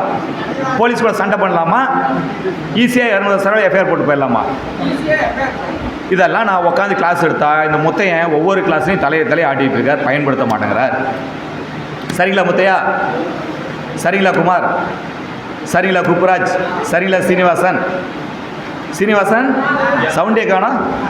இவங்களாம் என்ன நினைக்கிறாங்கன்னா, பொதுச் செயலாளர் வழக்கறிஞர் பேசுறது மற்றவங்களுக்கு பயிற்சி தரார், நமக்கு இல்லை அப்படின்னு நினச்சிக்கிறாங்க. குருமாலூர் இருக்கார உங்களே தான், பெரம்பலூர் இருக்கார உடனே தான் உட்காரு. இது அப்படியே ரமேஷுக்கு சொல்லிக் கொடு. யாருக்கு சொல்லிக் கொடுக்கணும்? மதுரை ரமேஷுக்கு சொல்லிக் கொடு. நம்ம தம்பிங்கெல்லாம் கொஞ்சம் சொல்லிக் கொடு. அதுக்காக தான் தலையெல்லாம் தடவாத. மகிழ்ச்சி. ஏன்னா படிக்காதவங்க அதிகமாக விவரமாக இருப்பாங்க. ஐயா வந்து 7வது 8வது என்ன படிச்சிருக்கீங்க? ஓல்டு எஸ்எல்சி அதிகமாக வாத்தியாருக்கு படித்தவர் அவர். இவங்கெல்லாம் நிறைய கிராமப்புற மக்களுக்கு, எளிய மனிதர்களுக்கு அதிகமாக படித்தவங்களுக்கு சொல்லிக் கொடுப்பாங்க நம்பிக்கையில் தான் நாங்கள் பேசிகிட்டு இருக்கிறோம். இதே நம்ம போலீஸ், இப்போ நம்ம ஒரு எடுத்துக்காட்டு சொன்னோம்ல, முத்தையனும் குமார் அடிச்சுக்கிட்டே இதுதானே பிரச்சனை. ஒரு வேளை இங்கேருந்து போகல தலைவாசல் இன்ஸ்பெக்டருக்கும் நம்ம முத்தையனுக்கு சண்டை வந்துருச்சுன்னு வச்சிங்களேன். புகார் கொடுக்க போனப்போ நம்ம முத்தையனுக்கும் போலீஸ் இன்ஸ்பெக்டர் சண்டை வந்து போலீஸ் இன்ஸ்பெக்டர் முத்தையனை அடித்து செவனி திருப்பிட்டார்னு வச்சிங்களேன். அடுத்து என்ன செய்யணுங்க? நாம தான் சட்டம் படித்தவங்களாச்சே, சட்டம் தெரிஞ்சவங்களாச்சே, சமூக ஆர்வலராச்சே. நேராக பேப்பர் பேனாக எடுத்து டிஎஸ்பி எஸ்பிட்ட ஒரு புகார் கொடுத்துடலாமா? ஏங்க கொடுத்தா தாங்க எஃப்ஐஆர் போடுவாங்க. முத்தையன் சரியா? கொடுத்தா தானே எஃப்ஐஆர் போடுவாங்க. கொடுத்துடலான்னு வாங்கிக்கிட்டு அந்த புகார் அப்படியே படித்து பார்த்துட்டு அதற்கு எதிராக நம்ம மேலே ஒரு பொய் கேஸ் போட்டு 2 கேஸாக 3 கேஸாக போட்டு வச்சு நம்ம கேஸை பொங்கலாகுது உப்புமாகுது என்னென்னலாம் செய்யணும் அத்தனையும் போலீஸ் செஞ்சு வச்சிரும்.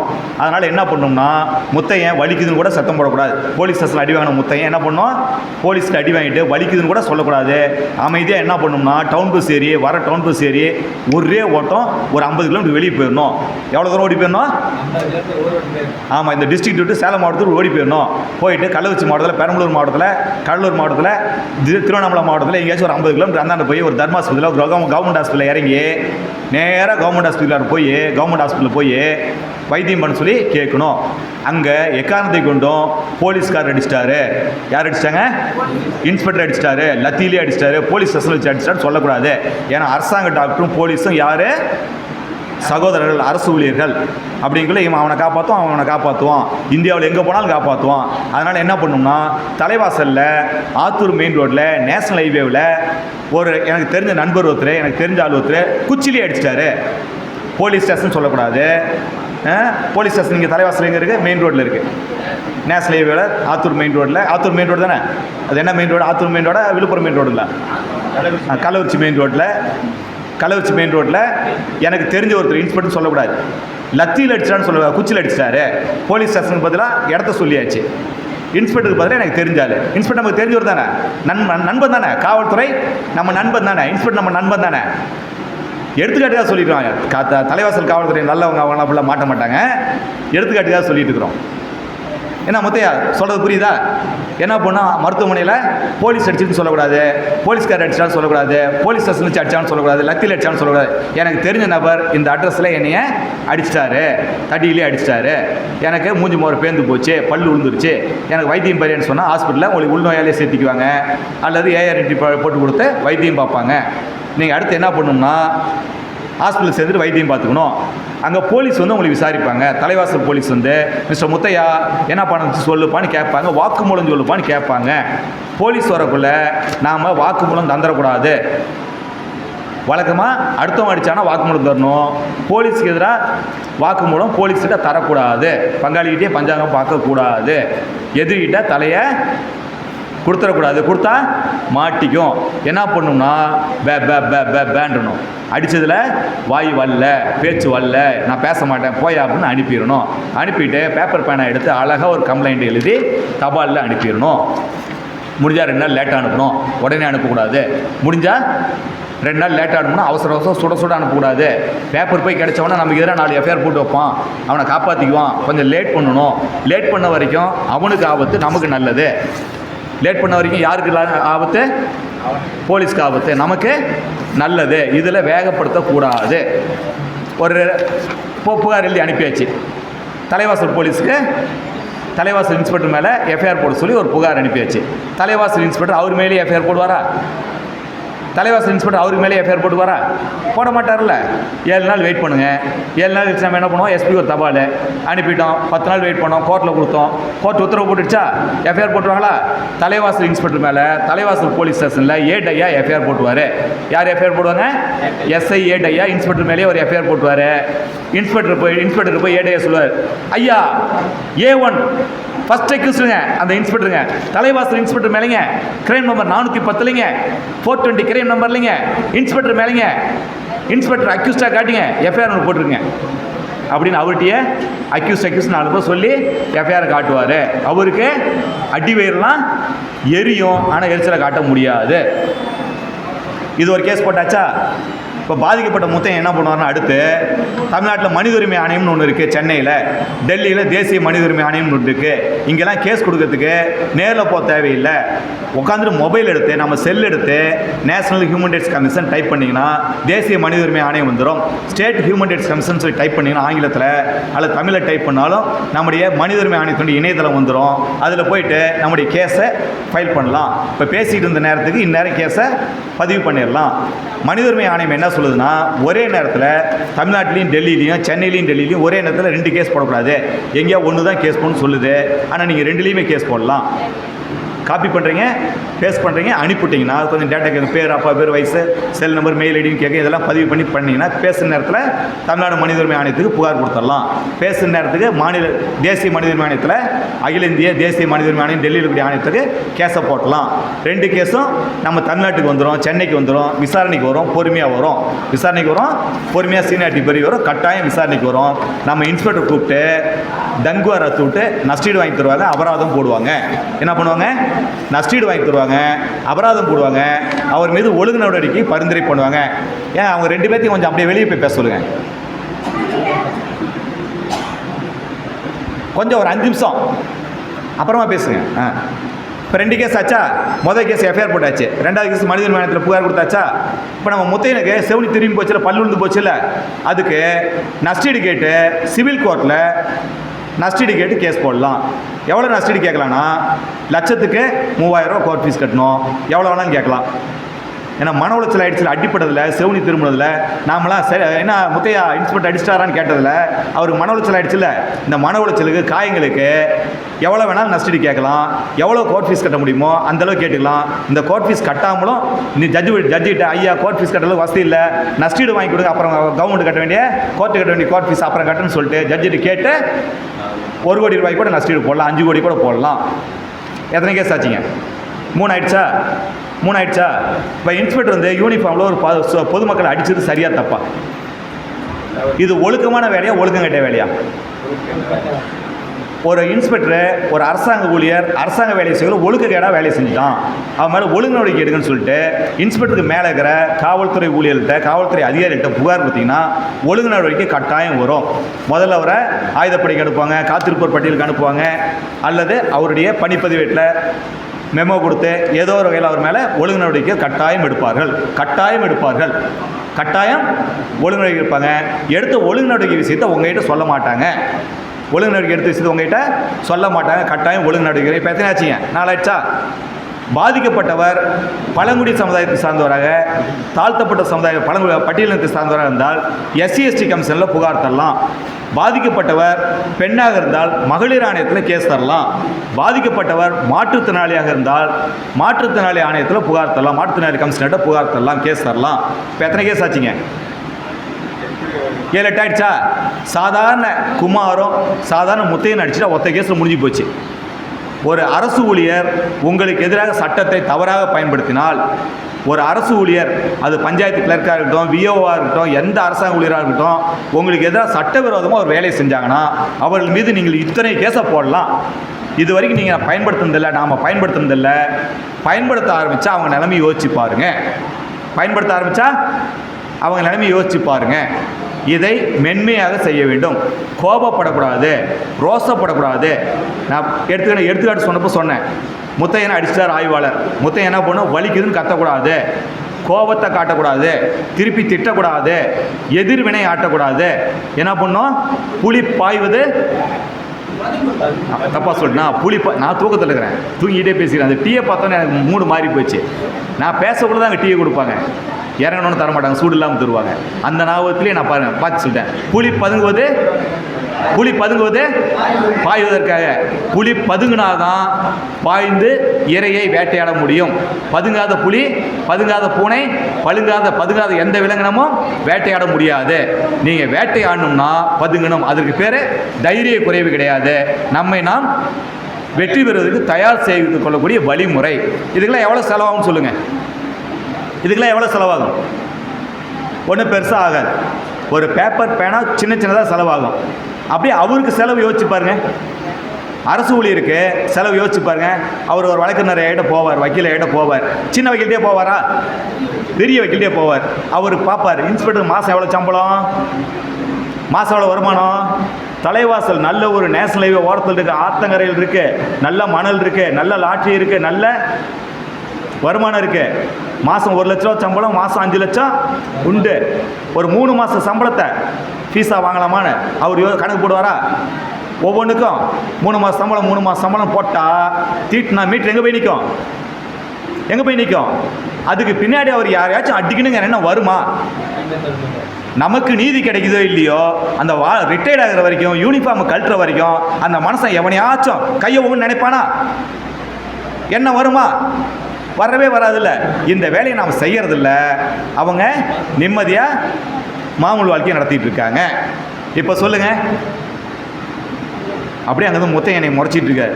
சார், பொறுமையாக நிதானமாக எதிர்வினை ஆற்றாமல் அமைதியாக போகணும்னு சொல்கிறீங்க. நீங்கள் அந்த இடத்துல அடிப்பட்ட இடத்துல நீங்கள் இருந்தால் என்ன சார் பண்ணுவீங்க? அதானே முத்தையா கேட்குற? நான் சோத்துக்கு உப்பு போட்டு சாப்பிட்றேன் முத்தையா. சோத்துக்கு ஆமாம், சாப்பாட்டுக்கு பதிலாக உப்பையே சாப்பாடாக சாப்பிட்டுட்டு இருக்கேன். எனக்கு கொஞ்சம் ரோஸ் அதிகம், என்னால் பொறுமையாக இருக்க முடியாது.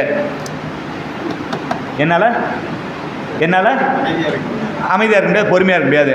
என்ன பண்ணோம், போலீஸு அரசு பணியாளரை கடமை செய்ய விடாமல் தடுத்தார். போலீஸ் அதிகாரியை துப்பாக்கி காட்டி போலீஸ் துப்பாக்கி பிடிங்கி அவரை சுட போனார். கொலை முயற்சி, கொலை மிரட்டல், அரசு ஊழியரை வேலை செய்யணும் தடுத்தல், 7-8 செக்ஷனை போட்டு என் மேலே பேக் பண்ணி ரிமாண்ட் பண்ணிடுவாங்க. அவன் நிம்மதியாக தப்பு பண்ணிட்டு ஜாலியாக இருப்பான். தவறு பண்ணாத நான் கோர்ட்டு, கேஸு, ஜாமீன், வக்கீல், வாய்தானே 4-5 வருஷத்துக்கு நடக்கணும். யார் யாரெல்லாம் சோத்து உப்பு போட்டு சாப்பிட்றீங்களோ நடங்க. யார் யாரெல்லாம் ஜெயிக்கணும்னு ஆசைப்பட்றீங்களோ கொஞ்ச நாளைக்கு உப்பை குறைச்சிங்க. என்னால் உப்பை குறைக்க முடியாது. என்னால் பொய் பேசவும் முடியாது, உப்பு குறைக்கவும் முடியாது. உண்மையை பேசுறது தான் நமக்கான கெட்ட பழக்கம். அதை தொடர்ந்து செய்வோம். அருமை நண்பர்களே, தகவலின் சட்டம் ஒரு சட்டத்தை காலையில் சொல்லிகிட்டே இருக்குமா? டீ சாப்பிட்டீங்களா? யார் யாரெல்லாம் தூக்கம் வராமல் இருக்கீங்க சொல்லுங்கள். தகவலின் சட்டம் வந்து ரொம்ப பெரிய விஷயம்லாம் கிடையாது. நண்பர்கள் வந்து ரொம்ப எளிமையாக சொன்னாங்க. அரசாங்க ஆஃபீஸில் இருக்கிற எல்லா குப்பையும் நீங்கள் போய் பார்க்கலாம். அரசாங்க ஆஃபீஸில் இருக்கிற எல்லா குப்பையும் நீங்கள் போய் பார்க்கலாம். பின்னாடி ஆவணங்கிறாங்க. அரசாங்க ஆஃபீஸில் இருக்கக்கூடிய தகவல்கள், பேப்பர் எல்லாத்தையும் நீங்கள் வாங்கி பார்க்கலாம். உங்களுக்கு தெரிஞ்ச ஒரு அரசாங்க ஆஃபீஸ் பேரை சொல்லுங்கள். உங்களுக்கு அடிக்கடி பழக்கப்பட்ட ஒரு அரசாங்க ஆஃபீஸ், கவர்மெண்ட் ஆஃபீஸ் சொல்லுங்கள். பிஓ ஆஃபீஸ், பிடிஓ ஆஃபீஸ் தூரமாக இருக்க நம்ம ஊர்லேயே இருக்கிற ஆஃபீஸ். பிஓ ஆஃபீஸ், நம்ம கிராம நிர்வாகிகள் உள்ள பிஓ ஆஃபீஸில் என்னென்னலாம் இருக்குங்க? ஆமாம், பிஓ ஆஃபீஸில் கிராம நிர்வாக அதிகாரி ஆஃபீஸில் என்னென்னலாம் வச்சுருப்பாங்க? பட்டா, சிட்டா, அடங்கல், மேப்பு, சங்கிலி, சொல்லுங்கள். பசலி, புத்தகம், டேபிள், சேரு, அப்புறம் ஆதார் கார்டு கொடுத்தது, பிறந்த சர்டிஃபிகேட்டு, இறந்த சர்டிஃபிகேட்டு, அப்புறங்க பயிர் பதிவேடு, பயிர் கருவின பதிவேடு, பயிர் முளைக்காத பதிவேடு, முளைச்ச பதிவேடு. சொல்லுங்கள். ஊரில் இருக்கிற முட்டுக்கல், ஏரி, குளம், கொட்டாலம், யார் யார் திருடினாங்கிற விவரம், யார் இன்னும் திருடலைங்கிற விவரம், யாருக்கு பட்டா போடலாங்கிற விவரம், சின்ன வீட்டுக்கு பட்டா போடலாமா, பெரிய வீட்டுக்கு பட்டா போடலாமா, கல் பதிவேடு, யாத்திரையில் கள்ளவாரி போகிறதுக்கு முட்டுக்கல் பதிவேடு, அப்புறங்க சைனு, டேப்பு, வேறு என்ன வச்சுருப்பாங்க? இது எல்லாமே நீங்கள் போய் பார்வையிடலாம். இது எல்லாமே நீங்கள் ஒரு நகல் வாங்கலாம். அவர் ஆஃபீஸில் இருக்க எல்லா பேப்பரும் பொது பேப்பர். உங்களுக்கு யார் யாருக்கெல்லாம் தேவையோ போய் வாங்கிக்கலாம். யார் யாருக்கு தேவையோ போய் வாங்கிக்கலாம். நமக்கு எதுக்கு சார் அதெல்லாம் அப்படின்னு கேட்குறீங்களா? உங்கள் பேர் என்னங்க? பச்சை சட்டை கௌரி பிரகாஷ். நம்ம கௌரி பிரகாஷ் எந்த ஊருங்க நீங்கள்? உட்காந்து பேசு. ஆத்தூர். ஆத்தூர் நம்ம சேலம் ஆத்தூர். ஆத்தூரில் எங்கே இருக்கிறீங்க? நரசிங்கபுரம். நம்ம நரசிங்கபுரம் கௌரி பிரசாத். கௌரி பிரசாத் தானே? கௌரி பிரசாந்த். கௌரி பிரசாந்தோட தாத்தா பேரில் உட்காருங்க.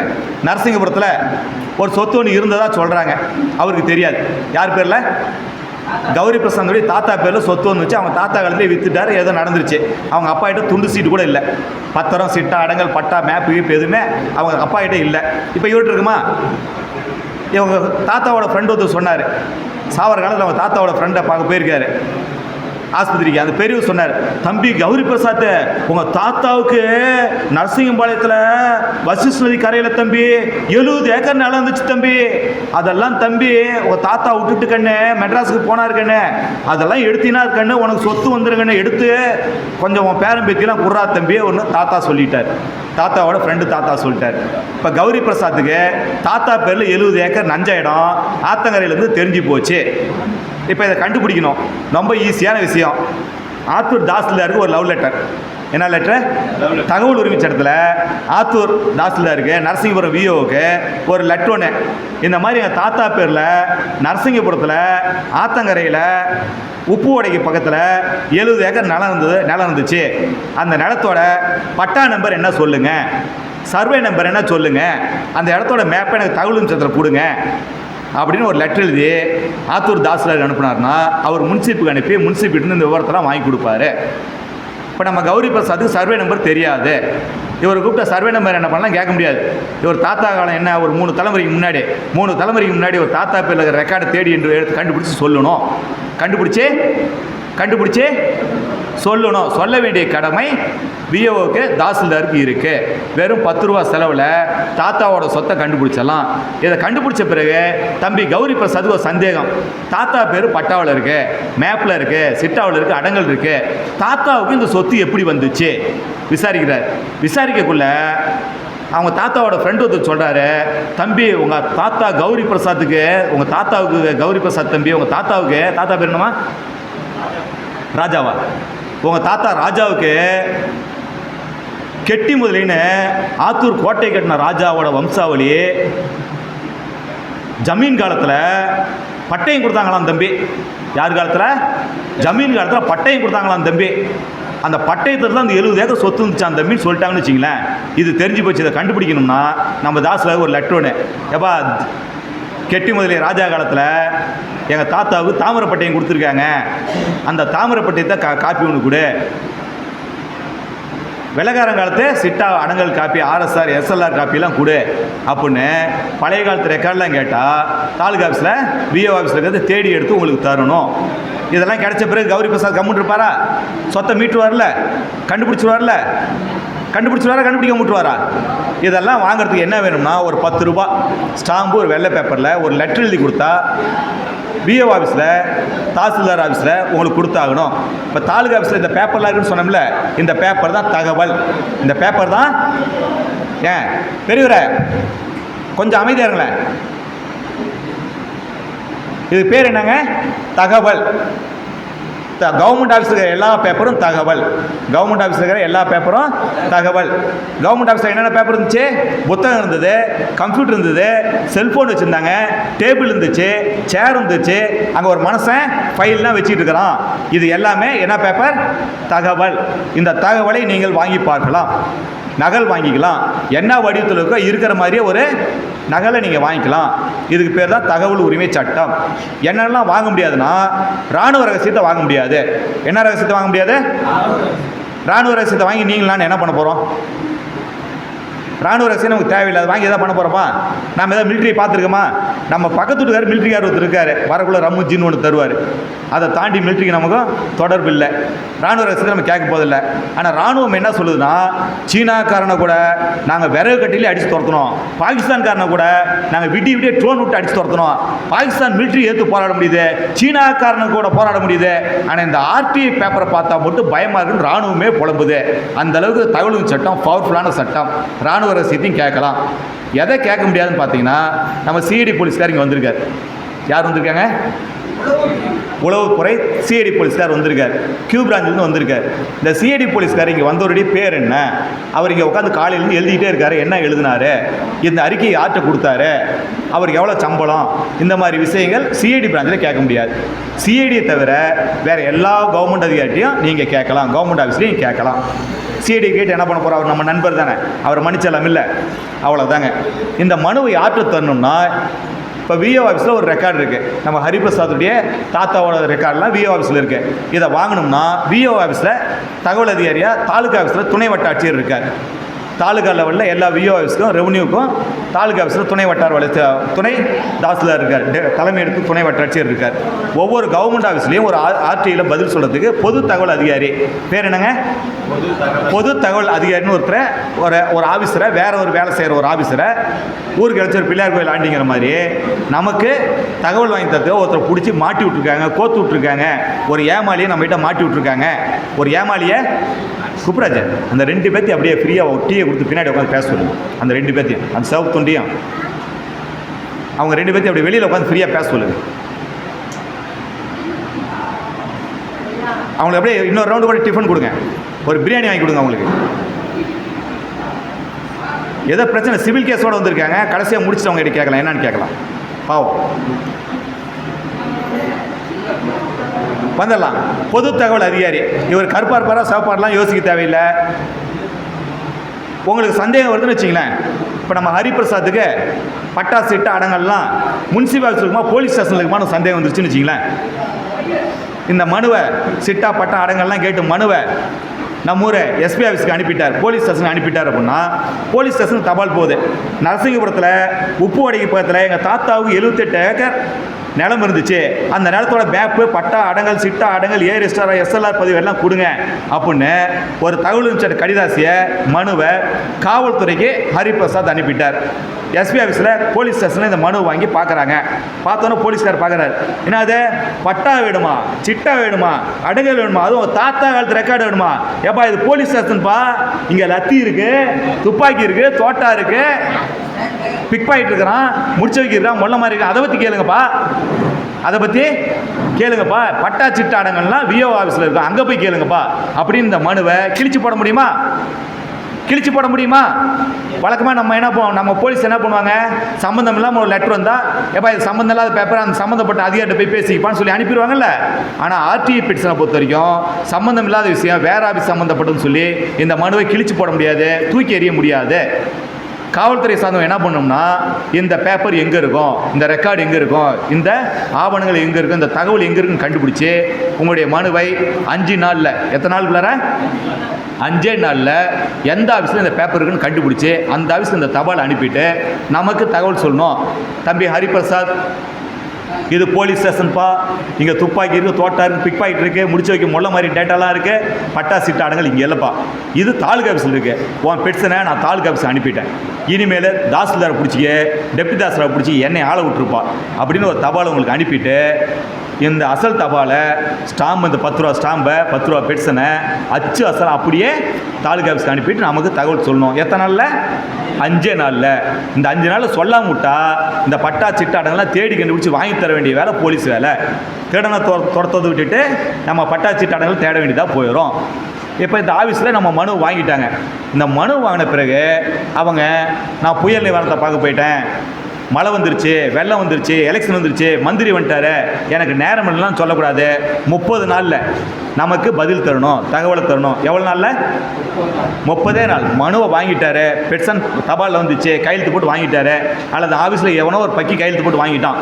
யார் கையெழுத்து போட்டு வாங்கிட்டாலும் அதை பற்றி கவலை கிடையாது. தகவல் மனு போஸ்ட் ஆஃபீஸ்லேருந்து ஆஃபீஸ்க்குள்ளார போயிடுச்சு. காலண்டர் சீட்டை மட்டும் கிழிக்கணும், காலண்டரில் சீட்டை மட்டும் கிழிக்கணும். கரெக்டாக 30 நாள்.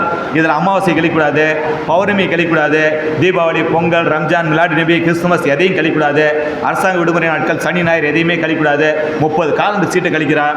30வது நாளுக்குள்ளார தகவலை கொடுக்க வேண்டும். 30 நாளுக்குள்ளார தகவலை கொடுக்க வேண்டும். 30 நாள் தாண்டி போயிடுச்சுன்னா ஒரு நாளைக்கு 250 ரூபா அதிகாரிக்கு அபராதம். தகவல் தர மறுத்தால் காலதாமதம் பண்ணால் ஒரு நாளைக்கு எவ்வளோ அபராதம்? 250 ரூபா அபராதம். 25,000 ரூபா வரைக்கும் அதிகாரி ஃபைன் போட்டுருவாங்க. யாருக்கு ஃபைன் போட்டுருவாங்க? நமக்கு தகவல் பதில் சொல்லாத தகவல் தராத அதிகாரிக்கு ஒரு நாளைக்கு 250 ரூபா, 25,000 வரைக்கும் ஃபைன் போட்டுருவாங்க. சட்டம் 25,000 சொல்லுது. இப்போ சுப்ரீம் கோர்ட் 2 லட்சம் வரைக்கும் அபராதம் போட்டிருக்கு. கோர்ட் எவ்வளோ வரைக்கும் அபராதம் போட்டிருக்கு? 2 லட்சம் வரைக்கும் அபராதம் போட்டிருக்கு.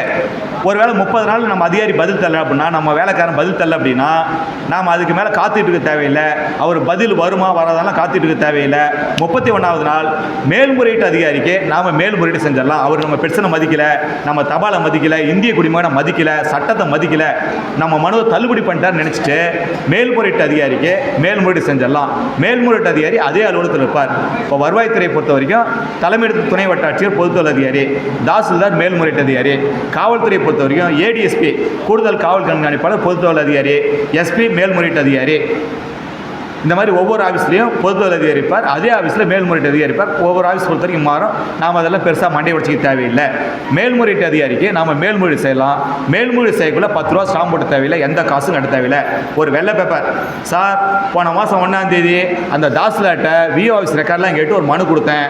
அவர் 30 நாள் ஆச்சு, எனக்கு இன்னும் பதில் தரல, தகவல் தரல. நீ தான் பெரிய பிடிக்காச்சு, அவர் மேலே இருக்கிற ஆஃபீஸர் ஆச்சு, எனக்கு அந்த ஆளுக்கு தகவல் வாங்கி கொடு அப்படின்னு ஒரு மனுவை அனுப்பி வச்சிங்கன்னா 30 நாளுக்குள்ளார மேல்முறையீட்டு அதிகாரி உங்களுக்கு தகவலை பெற்றுக் கொடுக்க வேண்டும். இல்லை என்றால் நீங்கள் தமிழ்நாடு தகவல் ஆணையத்தில் மேல்முறையீடு செய்யலாம். 2வது மேல்முறையீடு செய்யலாம். 2வது மேல்முறையீட்டுக்கு கட்டணம் கிடையாது.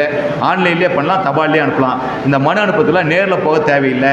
நேரம் கிடைச்சா நேரில் போகலாம். வேலை வெட்டி இல்லாதவங்க நேரில் போகலாம். பிஸியானவங்க பொழப்புள்ளவங்க தபால் அனுப்பி வைக்கலாம். தகவலின் சட்டம் அவ்வளோதாங்க. தகவலின் சட்டம் அவ்வளோதாங்க. இதில் சந்தேகம் இருக்கா? தகவலின் சட்டத்தில் என்ன சந்தேகம்ட்டு, ஒரு மாடல் பெட்சன் கொடுத்தீங்கன்னா எழுதுறதுக்கு வசதியாக இருக்குங்க. ஒரு மாதிரி பெட்சன் மாடல் பெட்சன் கொடுத்தா எழுதுறதுக்கு வசதியாக இருக்குங்க. இப்போ ஒரு விசிட்டிங் கார்டு கொடுத்தோமா, அப்படியே அந்த விசிட்டிங் கார்டு எடுங்க, அப்படியே திருப்பி பாருங்க. அண்ணே கீழே போட்டிங்கண்ணே, கீழே போட்டிங்க. ஒரு 2 கீழே ஒன்று போட்டிங்க. ஒரு கார்டு 2 ரூபாண்ணே. பின்னாடி மாடல் இருக்கா? சின்னதாக இருக்கும். செல்லில் போட்டு எடுத்து ஜூம் பண்ணி பார்த்தீங்கன்னா நல்லா தெரியும். இல்லை, நான் லென்ஸ் போட்டு பார்த்துருக்கேன், எனக்கு படிக்க தெரியல. ஆனால் தெரியுதானே, படிக்க முடியுதா? அருமை, கைத்தட்டலாம் ஐயாவுக்கு. பாருங்கள், ஐயா வந்து படிக்க முடியுதுன்னு சொல்லிட்டாரு. நல்லது. யாருக்கா படிக்க தெரிய முடியல அப்படின்னா செல்லில் காப்பி பண்ணிங்க, ஜூம் பண்ணிங்கன்னா பெருசாக தெரியும். இது ஒரு மாடல், ஒரு எளிமையான மாடல். சட்டம் என்ன சொல்லுதுன்னா, இந்த மாடல்லாம் பயன்படுத்தவே தேவையில்லை, நீங்கள் எழுதுன்னு தான் மாடல்னு சொல்லுது. ஆர்டிஐ பெட்சன் தகவலின் சட்டத்தில் தகவல் கேட்டு ஒரு மனு எழுதிட்டீங்கன்னா அதுதான் ஆர்டிஐ பெட்சன். நீங்கள் என்ன வேணால் எழுதலாம். சட்டவிரோதமாக எழுதிடக்கூடாது, தப்பாக எழுதிடக்கூடாது, அவ்வளோதான். தப்பாக எழுதிட்டு என்ன ஆகுன்னு கேட்குறீங்களா? ஒன்றும் ஆகாது. நல்ல எண்ணத்தில் ஆர்டிஐயில் நீங்கள் பெட்சன் போடுறதுக்கு அவங்க மேலே கேஸ் போட முடியாது. ஆர்டிஐயில் தகவல் கேட்டதுக்கு அவங்க மேலே கேஸ் போட முடியாது. ஆர்டிஐயில் தப்பாக கேட்டீங்கன்னா உங்கள் மேலே கேஸ் போட முடியாது. அரசாங்கத்தால், அரசு ஊழியர்களால் இவர் ஆர்டிஐயில் கொண்ட மட்டும் கேட்டாருங்க, என்னை திட்டாருங்க அப்படிலாம் கேஸ் போட முடியாது. சிவில் கேஸ், கிரிமினல் கேஸை போட முடியாது அப்படின்னு செக்ஷன் 23 நமக்கு பாதுகாப்பு தருது. அதிகாரிகள் என்ன சொல்கிறாங்கன்னா, நாங்கள் நல்ல இடத்துல பதில் கொடுத்தோம், அதனால் எங்கள் மேலே கேஸ் போட முடியாதுன்னு சொல்கிறாங்க. அதற்கு சட்டம் உதவி செய்யுது. அதே மாதிரி நமக்கும் சட்டம் உதவி செய்யுது. நமக்கும் கொண்டக மட்டும் ஒரு ஆர்டிஐயில் கேட்டாருங்க, 10 கேள்வி கேட்டாருங்க, 150 கேள்வி கேட்டாருங்க, இவர் எப்படி ஜெயிலில் போடுங்க சார் அப்படிலாம் நம்ம மேலே பொய் கேஸை, சிவில் கேஸை, கிரிமினல் கேஸை அதிகாரிகளால் போட முடியாது. இவ்வளோ தாங்க ஆர்டிஐ. என்ன ஆர்டிஐயில் கேட்க முடியாதுன்னா, தனி மனித ரகசியத்தை கேட்க முடியாது. ஊழல் நடந்தால் கேட்கலாம், தப்பு நடந்தால் கேட்கலாம். தனி மனித ரகசியத்தை கேட்கலாம், அவர்கிட்ட கேட்டு தருவாங்க. பிஸ்னஸ் சார்ந்த ரகசியங்கள், ஒரு வியாபாரம் பண்ணிட்டு இருக்காரு, நேற்று எவ்வளோ வியாபாரம் பண்ணார், எவ்வளோ லாபம் கிடைச்சது அப்படின்னு கேட்கலாமா? கேட்கலாம். கொடுத்தா என்னாகும், பக்கத்தில் இன்னொருத்தருக்கு அதை விட லாபம் வர விஷயமா இருந்தால் புதுசாக ஒரு கடை வச்சுனா லாபம் கெட்டு போயிடும். அதனால் வியாபார ரகசியம் கேட்க முடியாது. மற்றபடி எல்லா விஷயங்களையும் தகவல் விஷயத்தில் கேட்கலாம். நம்ம ஊர் எஸ்பி பேர் என்னங்க? சேலம் எஸ்பி பேர் என்னங்க? கௌதம் கோயல். ஆம்பளையா பெண்ணா? பெண்ணா ஆனா? ஆனா, நல்லது. ஏன்னா முன்ன கலெக்டர் பேர் குழப்பமாயிடுச்சு. கௌதம் கோயல். நம்ம எஸ்பி கௌதம் கோயல் இருக்கார் இல்லைங்க, அவரை பற்றி என்னென்னலாம் கேட்கலாம் ஆர்டியில். தகவலும் சேர்த்து நம்ம எஸ்பி பற்றி தெரிஞ்சு விரும்புகிறோம். என்னென்னலாம் கேட்கலாம் சொல்லுங்கள். எஸ்பியோட பேர் என்ன, எங்கே படித்தார், ஐபிஎஸ் படித்தாரா, இதுக்கு முன்னாடி எங்கே வேலை செஞ்சார், எவ்வளோ சம்பளம் வாங்குறாரு, இதெல்லாம் கேட்கலாங்களா? கேட்கலாமா? எஸ்பியோட அப்பா பேர் என்னன்னு கேட்கலாமா? எஸ்பியோட அப்பா பேர் என்னன்னு கேட்கலாமா? ஆர்டியில் கேட்கலாமா? தப்பு இல்லை, கேட்கலாம். எஸ்பியோட அம்மா பேர் என்னன்னு கேட்கலாமா? பெற்றவங்க பேர் சொல்ல தானே பிள்ளைங்க கேட்கலாம். எஸ்பியோட பொண்டாட்டி பேர் என்னன்னு கேட்கலாமா? கொண்டு விடுவோம் கொண்டு. கேட்கலாமா? தப்பு தானே, கேட்கக்கூடாது இல்லை? தப்பு தானே, கேட்கக்கூடாது இல்லைங்க? கேட்கக்கூடாது, தப்பு. ஐயா பெரியவர், கைத்தட்டுங்க அவருக்கு. பெரிய மனுஷன் தாங்க, ஆனால் கேட்கலாம். ஏன்னா சட்டம் என்ன சொல்லுதுன்னா, ஒரு அரசு ஊழியர் ஒரே ஒரு மனைவி தான் வச்சுக்கணும், ரெண்டாவது வெட்டிடுவோம், சட்டவிரோதம் அப்படின்னு சட்டம் சொல்லியிருக்கு. அரசாங்க ஊழியருக்கு ரெண்டாவது ஒரு பொண்டாட்டிக்கு தான் செய்தி இருந்துச்சுன்னா பொண்டாட்டி பேர் கேட்கலாம். ஓகேங்களா? எஸ்பி போட்டுக்கிற சட்டை யார் வாங்கி கொடுத்துன்னு கேட்கலாமா? எஸ்பி போட்டுக்காரில்ல, காவல் கண்காணிப்பாளர் கோயல், பேர் என்ன சொன்னீங்க? கௌதம் கோயல் போட்டுக்கிற சட்டை யார் அப்போ முட்டு காசு கேட்கலாமா? காய்ச்சல் தானே போட்டுக்காரு, கேட்கலாம். கவர்மெண்ட் காசு, நம்ம காசு, மக்கள் காசு, நம்ம காசு, நம்ம காசு, நம்ம காசு கேட்கலாம். நம்ம காசு கேட்கலாம். அரசாங்க காசு, மக்கள் காசு, வரி காசு, வரி பணம். என்னங்க? இல்லை இல்லை இல்லை இல்லை, அரசாங்கம் இலவசமாக 2 சீருடை தருகின்றது, கேட்கலாம். நான் சட்டை தான் கேட்டேன். சீருடை தான் சட்டை, போலீஸ் சட்டை சீருடை தான். 22 சீருடை பணியாளர். சரி, அவர் போட்டுக்கிற பெல்ட்டு கேட்கலாமா? பெல்ட் போட்டுக்கிறான்னு கேட்கலாமா? பெல்ட்டு போலீஸ் போட்டுக்கிற பெல்ட்டு, எஸ்பி போட்டுக்கிற பெல்ட்டு, நம்ம வீட்டு காசு கேட்கலாம். அவர் போட்டுக்கிற கேப், தொப்பி போட்டுருக்காருல்ல, யார் வீட்டு காசு? நம்ம காசு, கேட்கலாம். தொப்பியில் சிங்கம் இருக்குல்ல, 4 சிங்கம் இருக்கான்னு கேட்கலாமா? ஐபிஎஸ் இருக்கான்னு கேட்கலாமா? கேட்கலாம். அவர் போட்டுக்கார்ல சூப்பு, அது ஜிப்பு வச்சதா, கயிறு போட்டு கட்டினான்னு கேட்கலாமா? சூக்குலாம் சாக்ஸ் போட்டுக்கார்ல, சாக்ஸ் போட்டுக்காரா போடலன்னு கேட்கலாமா? அவர் போட்டுக்கிற ஜட்டி பனியனை பற்றி கேட்கலாமா? கேட்கக்கூடாது. அவர் சொந்த காசு போட்டு வாங்கி கொடுத்துருக்காரு, கேட்கக்கூடாதுனே. இப்போ ஒரு இடங்கால ஒரு கேள்வி கேட்குறேன். நைட்டு 10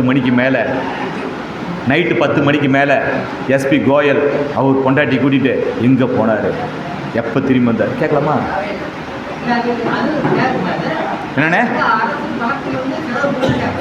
அவர் பொண்டாட்டி கூட எங்கே போனால் உங்களுக்கு என்ன எப்படி கேட்பீங்க? தப்புண்ணே. பெரிய மனுஷன் இப்படிலாம் கேட்கக்கூடாதுண்ணே.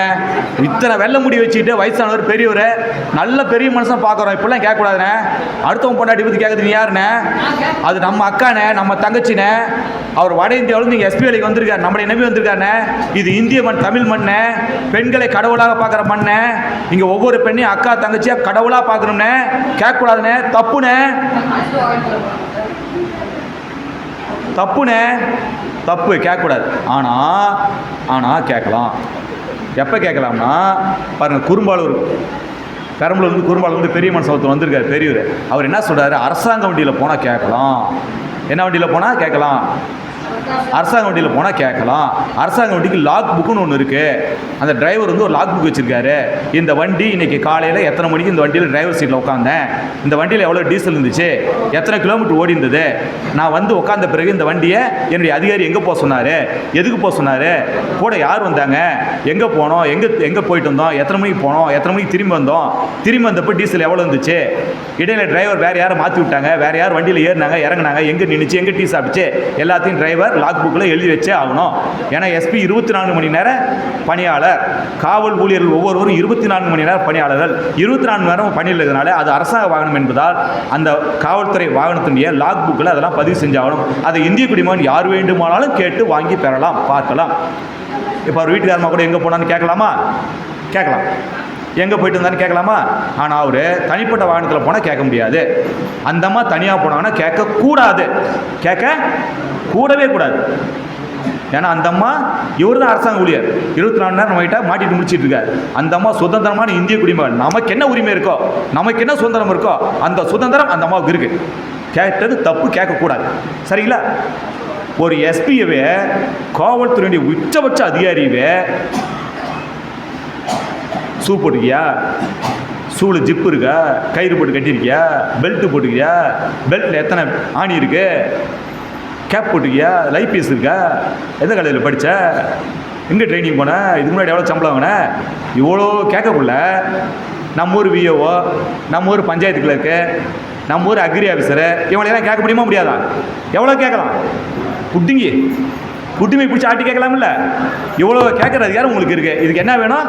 ஒரு 10 ரூபா ஸ்டாம்பு, ஒரு வெள்ளை பேப்பர். 10 ரூபா ஸ்டாம்பு, ஒரு வெள்ளை பேப்பர். இதை எழுதுற அளவுக்கு நமக்கு நேரம் வேணும், அவ்வளோதான். நமக்கெல்லாம் துணிச்சல் இருக்குது, மற்றவங்களாம் துணிச்சல் வேணும்னு சொல்லுவாங்க. நமக்கு தான் துணிச்சல் அதிகமாக இருக்குது. நாம் தான் நெருப்புலேயே கை வைக்கிற ஆட்கள், நெருப்புலேயே கை வைக்கிற ஆட்கள். கேட்கலாமில்ல? கேட்கலாமா கேட்கக்கூடாதுங்களா? இது எதுக்காக கேட்கணும்னா நல்லதுக்காக கேட்கணும், பொது நோக்கத்துக்காக கேட்கணும், பொது நலனுக்காக கேட்கணும், மக்களுக்காக கேட்கணும், நம்ம ஊர் நல்லா இருக்கிறதுக்காக கேட்கணும். இதெல்லாம் சொல்லி கொடுத்தோன்னா நம்மளால் என்ன பண்ணுறாரு, சார் அந்த எம்பி பெருசாக ஊழல் பண்ணுறான் சார், அந்த எம்எல்ஏ பெருசாக ஊழல் பண்ணுறான் சார், அந்த ஆற்றுல மணல் எடுத்துட்டாங்க சார், கல்குவாரியில் கல் உடச்சிக்கிட்டு இருக்காங்க சார், இதெல்லாம் நம்ம கேட்டே ஆகணும் சார். 10 ரூபாய்க்கு என்ன சொல்லுதுன்னா, வேண்டாங்க அதெல்லாம் கொஞ்சம் பெரிய விஷயம், வேண்டாங்க. கல்குவாரியில் கேட்டேன்னா வெடி வச்சுருவாங்க.